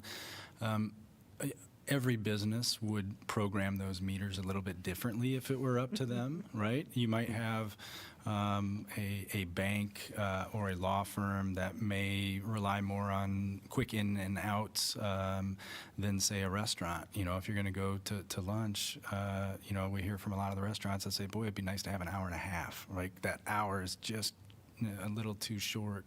So it's really hard to tailor your meters to meet all the needs. We try to find that happy median. And the other piece that I heard, when it comes to library, what is nearly impossible to enforce is parking for a particular use, because you have to witness that person go into a different use. It's really becomes a surveillance exercise with enforcement, which we really don't want to do. And that's why those library spaces maybe aren't as effective at turning over as you would hope with the signage that they have. So, sorry if I'm taking you off, but as you get down the rabbit hole of parking meters, just know that while I think the downtown district in general is supportive of where we are proposing, understand there's going to be a lot of different viewpoints as this starts to surface, and you're going to hear either the whole range from I'm comfortable to absolutely not, I'm never coming downtown again. I'm comfortable with that. I guess one question I do have, Receiving the feedback. if we go beyond the proposals in terms of the increases, does that have any sort of effect, two different kinds of effects I just want to know about? I don't really know that it would have this, but I'd be curious to know. One is, again, sort of want to make sure we're not cutting off, doing something negative for the flow of business, because that also impacts our budget bottom line. The other one for people that are on a more limited income, if we raise, the rates from $2 to $3, at what point do we go from just influencing and nudging people to something to making something where maybe they're not on a bus route, maybe they've got accessibility issues, whatever, and making it, whatever it might be that would make it price them out, or just make it an undue burden. I Do think you see that's what I'm where- saying? I don't know yeah. that I have the answer to that, but those are things I'm mulling, right? Well, and Those I- are the things I'm thinking about. I think that goes to the mayor's point about how cheap our parking is, right? We have people who come to this community or who live in this community who go to other communities who understand that we have a metropolitan downtown where you do all the activities that you would do in a downtown city, and it's very cheap to park. And remember, my business every day has on-street parking right in front of it, and I do an-hour appointments. So an hour at the meter is not enough. So I get a lot of feedback from people who come into my office every day about the on-street parking, and I'm very favorable to increasing the rate. And it's not, yeah. So I didn't realize I felt so strongly, but I do. I think if as you said, the downtown, mostly buying into this, and we don't want to make it super hard, maybe let's just go with the proposal. That's what I think. One thing I wanted to add is the parking ramps. So I can't remember what event was happening downtown, but there was a push for people to go to the Harrison Street parking because it's often available. And the distance from there to, kind of the Ped Mall, what I guess mentally seems like it's so far away is actually really quick. And so I did it one time, and oftentimes I will park over there if it's a festival or whatever downtown. It's easier to get in and out. You don't have to. So again, and we're talking about, it's psychological. It's like south of Burlington. And also we have our 1 hour still free in the parking ramps. I do think that now would be the opportunity for us to kind of do it all at one time than to come back, in a little bit, because we have a 2-year pilot program, which is already, we have to talk budget this fall for that. So I think now would be the time. And again, I know that we're going a bit above and beyond the staff recommendation, but I would be comfortable with the $2 in the parking ramps after the first hour free, and then $3 on the street parking. But I would like to know if we can do the 30-minute increments for $150. So still the hour max, but 30-minute increments. Is that just a programming situation within the meters themselves? Yeah, I think it gets, because at some point, the processing fees, start to. Don't we pass those on to the drivers now? We do if you use Park Mobile. If you use a credit card, we do not. Again, I think we're going up in, rates. So, yeah, still the 1 hour max, but in 30-minute increments. Mr. Mayor, would you still keep the 2-tier system where the $3 just for the premium spots and $150, or correct $2 yes. for the further out ones, or what were you thinking? Yeah, exactly what you just stated. $150 or $2 for the further out ones? For the further out ones, $150. I think because it's not. I'm thinking now over by Lynn Street, where you don't have a parking ramp handy in those spots there by kind of between Bluebird and George's. 150 sounds, I'm fine with that. I was just curious what you were thinking, so. If we want to do simplicity and having some equitable numbers, just easy across the board, then we can, even over there, go with $2. I think it's still a reasonable deal. Yeah. I don't have a strong feeling. I was just curious. Yeah. I'm convinced, actually, by Councilor Burgess saying we're not going to come back to the well on this in 2 years. So if we can all not come back to the well in 2 years on this, then I'm on board. Let's just be done with it, take the Band-Aid off, and 3 or 4 years, maybe we have to talk about it again. But what Mayor Teague outlined makes sense to me. Same here. Do we want to learn about the 30 minutes, if it can be calibrated, or are people comfortable with that, especially given Councilor Alter's, dash in, dash out? I'm being one of those, I recognize what we want to be doing. I'm also feeling it's important simply to point out how there's going to be reactions. Absolutely. And I'm pointing it out because there are going to be people who are going to be very unhappy about having to pay $3. And I understand the incentivization to not use a car, but I'm also aware of people having very busy lives and trying to run a bunch of errands so that they can pick up their kids, get the groceries, do this, it's like it's not simply a matter of like, oh, I just feel like dashing here. It's a matter of trying to maximize your time as well. So, I know you know. I'm just saying that I'm just pointing it out because we have a loud chorus, and for very good reasons about saying yes, let's take the Band-Aid off. Another way to look at it, and I'm fine with. I actually appreciate Mayor Teague's sort of slight modifications. But I was like, the other thing is like, well, if you're a lobster boiling, you don't, if it's incremental, but I don't think it's worth having the argument. I am convinced, but I really would like to see if there could be the 30 minutes so that there is an opportunity for some people who don't wish to No, that makes sense. I mean, pay $3 to do what could be an errand. I think at the times when I'm doing something fast like that, if I'm coming through downtown earlier in the day and I want to pop in and get a cup of coffee that's already going to cost me $5, I don't know that I wanted to make it $8, but if I have the half-hour option, that still sounds okay. So can I add one little, is it possible that we can sign our meters so that people are really darn clear that the ramp is cheaper?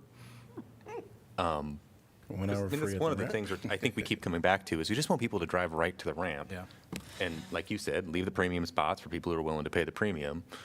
But You can. Our experience with any signage downtown is that it becomes white noise after a period of time, right? Like, nobody reads the no wheels on the sidewalk signs anymore that have been up for 15 years, right? And the meters tend to have that. We just put new stickers on the meters when we replaced the heads, and my guess is they're effective for a little bit, and then they just kind of blend in. But yes, I shouldn't dismiss it. Yes. No, I mean, I think we should take that opportunity. I'm looking at a Park Mobile receipt right now. Can we ask them to include that on the receipt? Yeah. And free buses? Yeah. I mean, Ooh, yeah. I do want to read. And we're not talking about, oh, I'm sorry.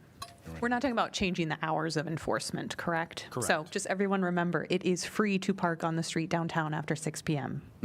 And all day Sunday. For 2 in the morning. So it does sound like a majority is comfortable, and I guess we do want to learn about the 30-minute increments, so maybe we can have that at our next meeting. I do want to get us out of here soon. I know that Is we there? would make good decisions beyond Yeah. this. Yep. I think, again, we'll pick up some more of our work session items at our February 6th meeting. Anything else for today? If we're gonna postpone those like 2 items, nothing now. Yeah. Yep, it's going to come back. Staff is bringing us more information on those. All right, we are adjourned. Thank you. Next meeting, that's our tour. Be here early. Tour, so we'll put it on the agenda.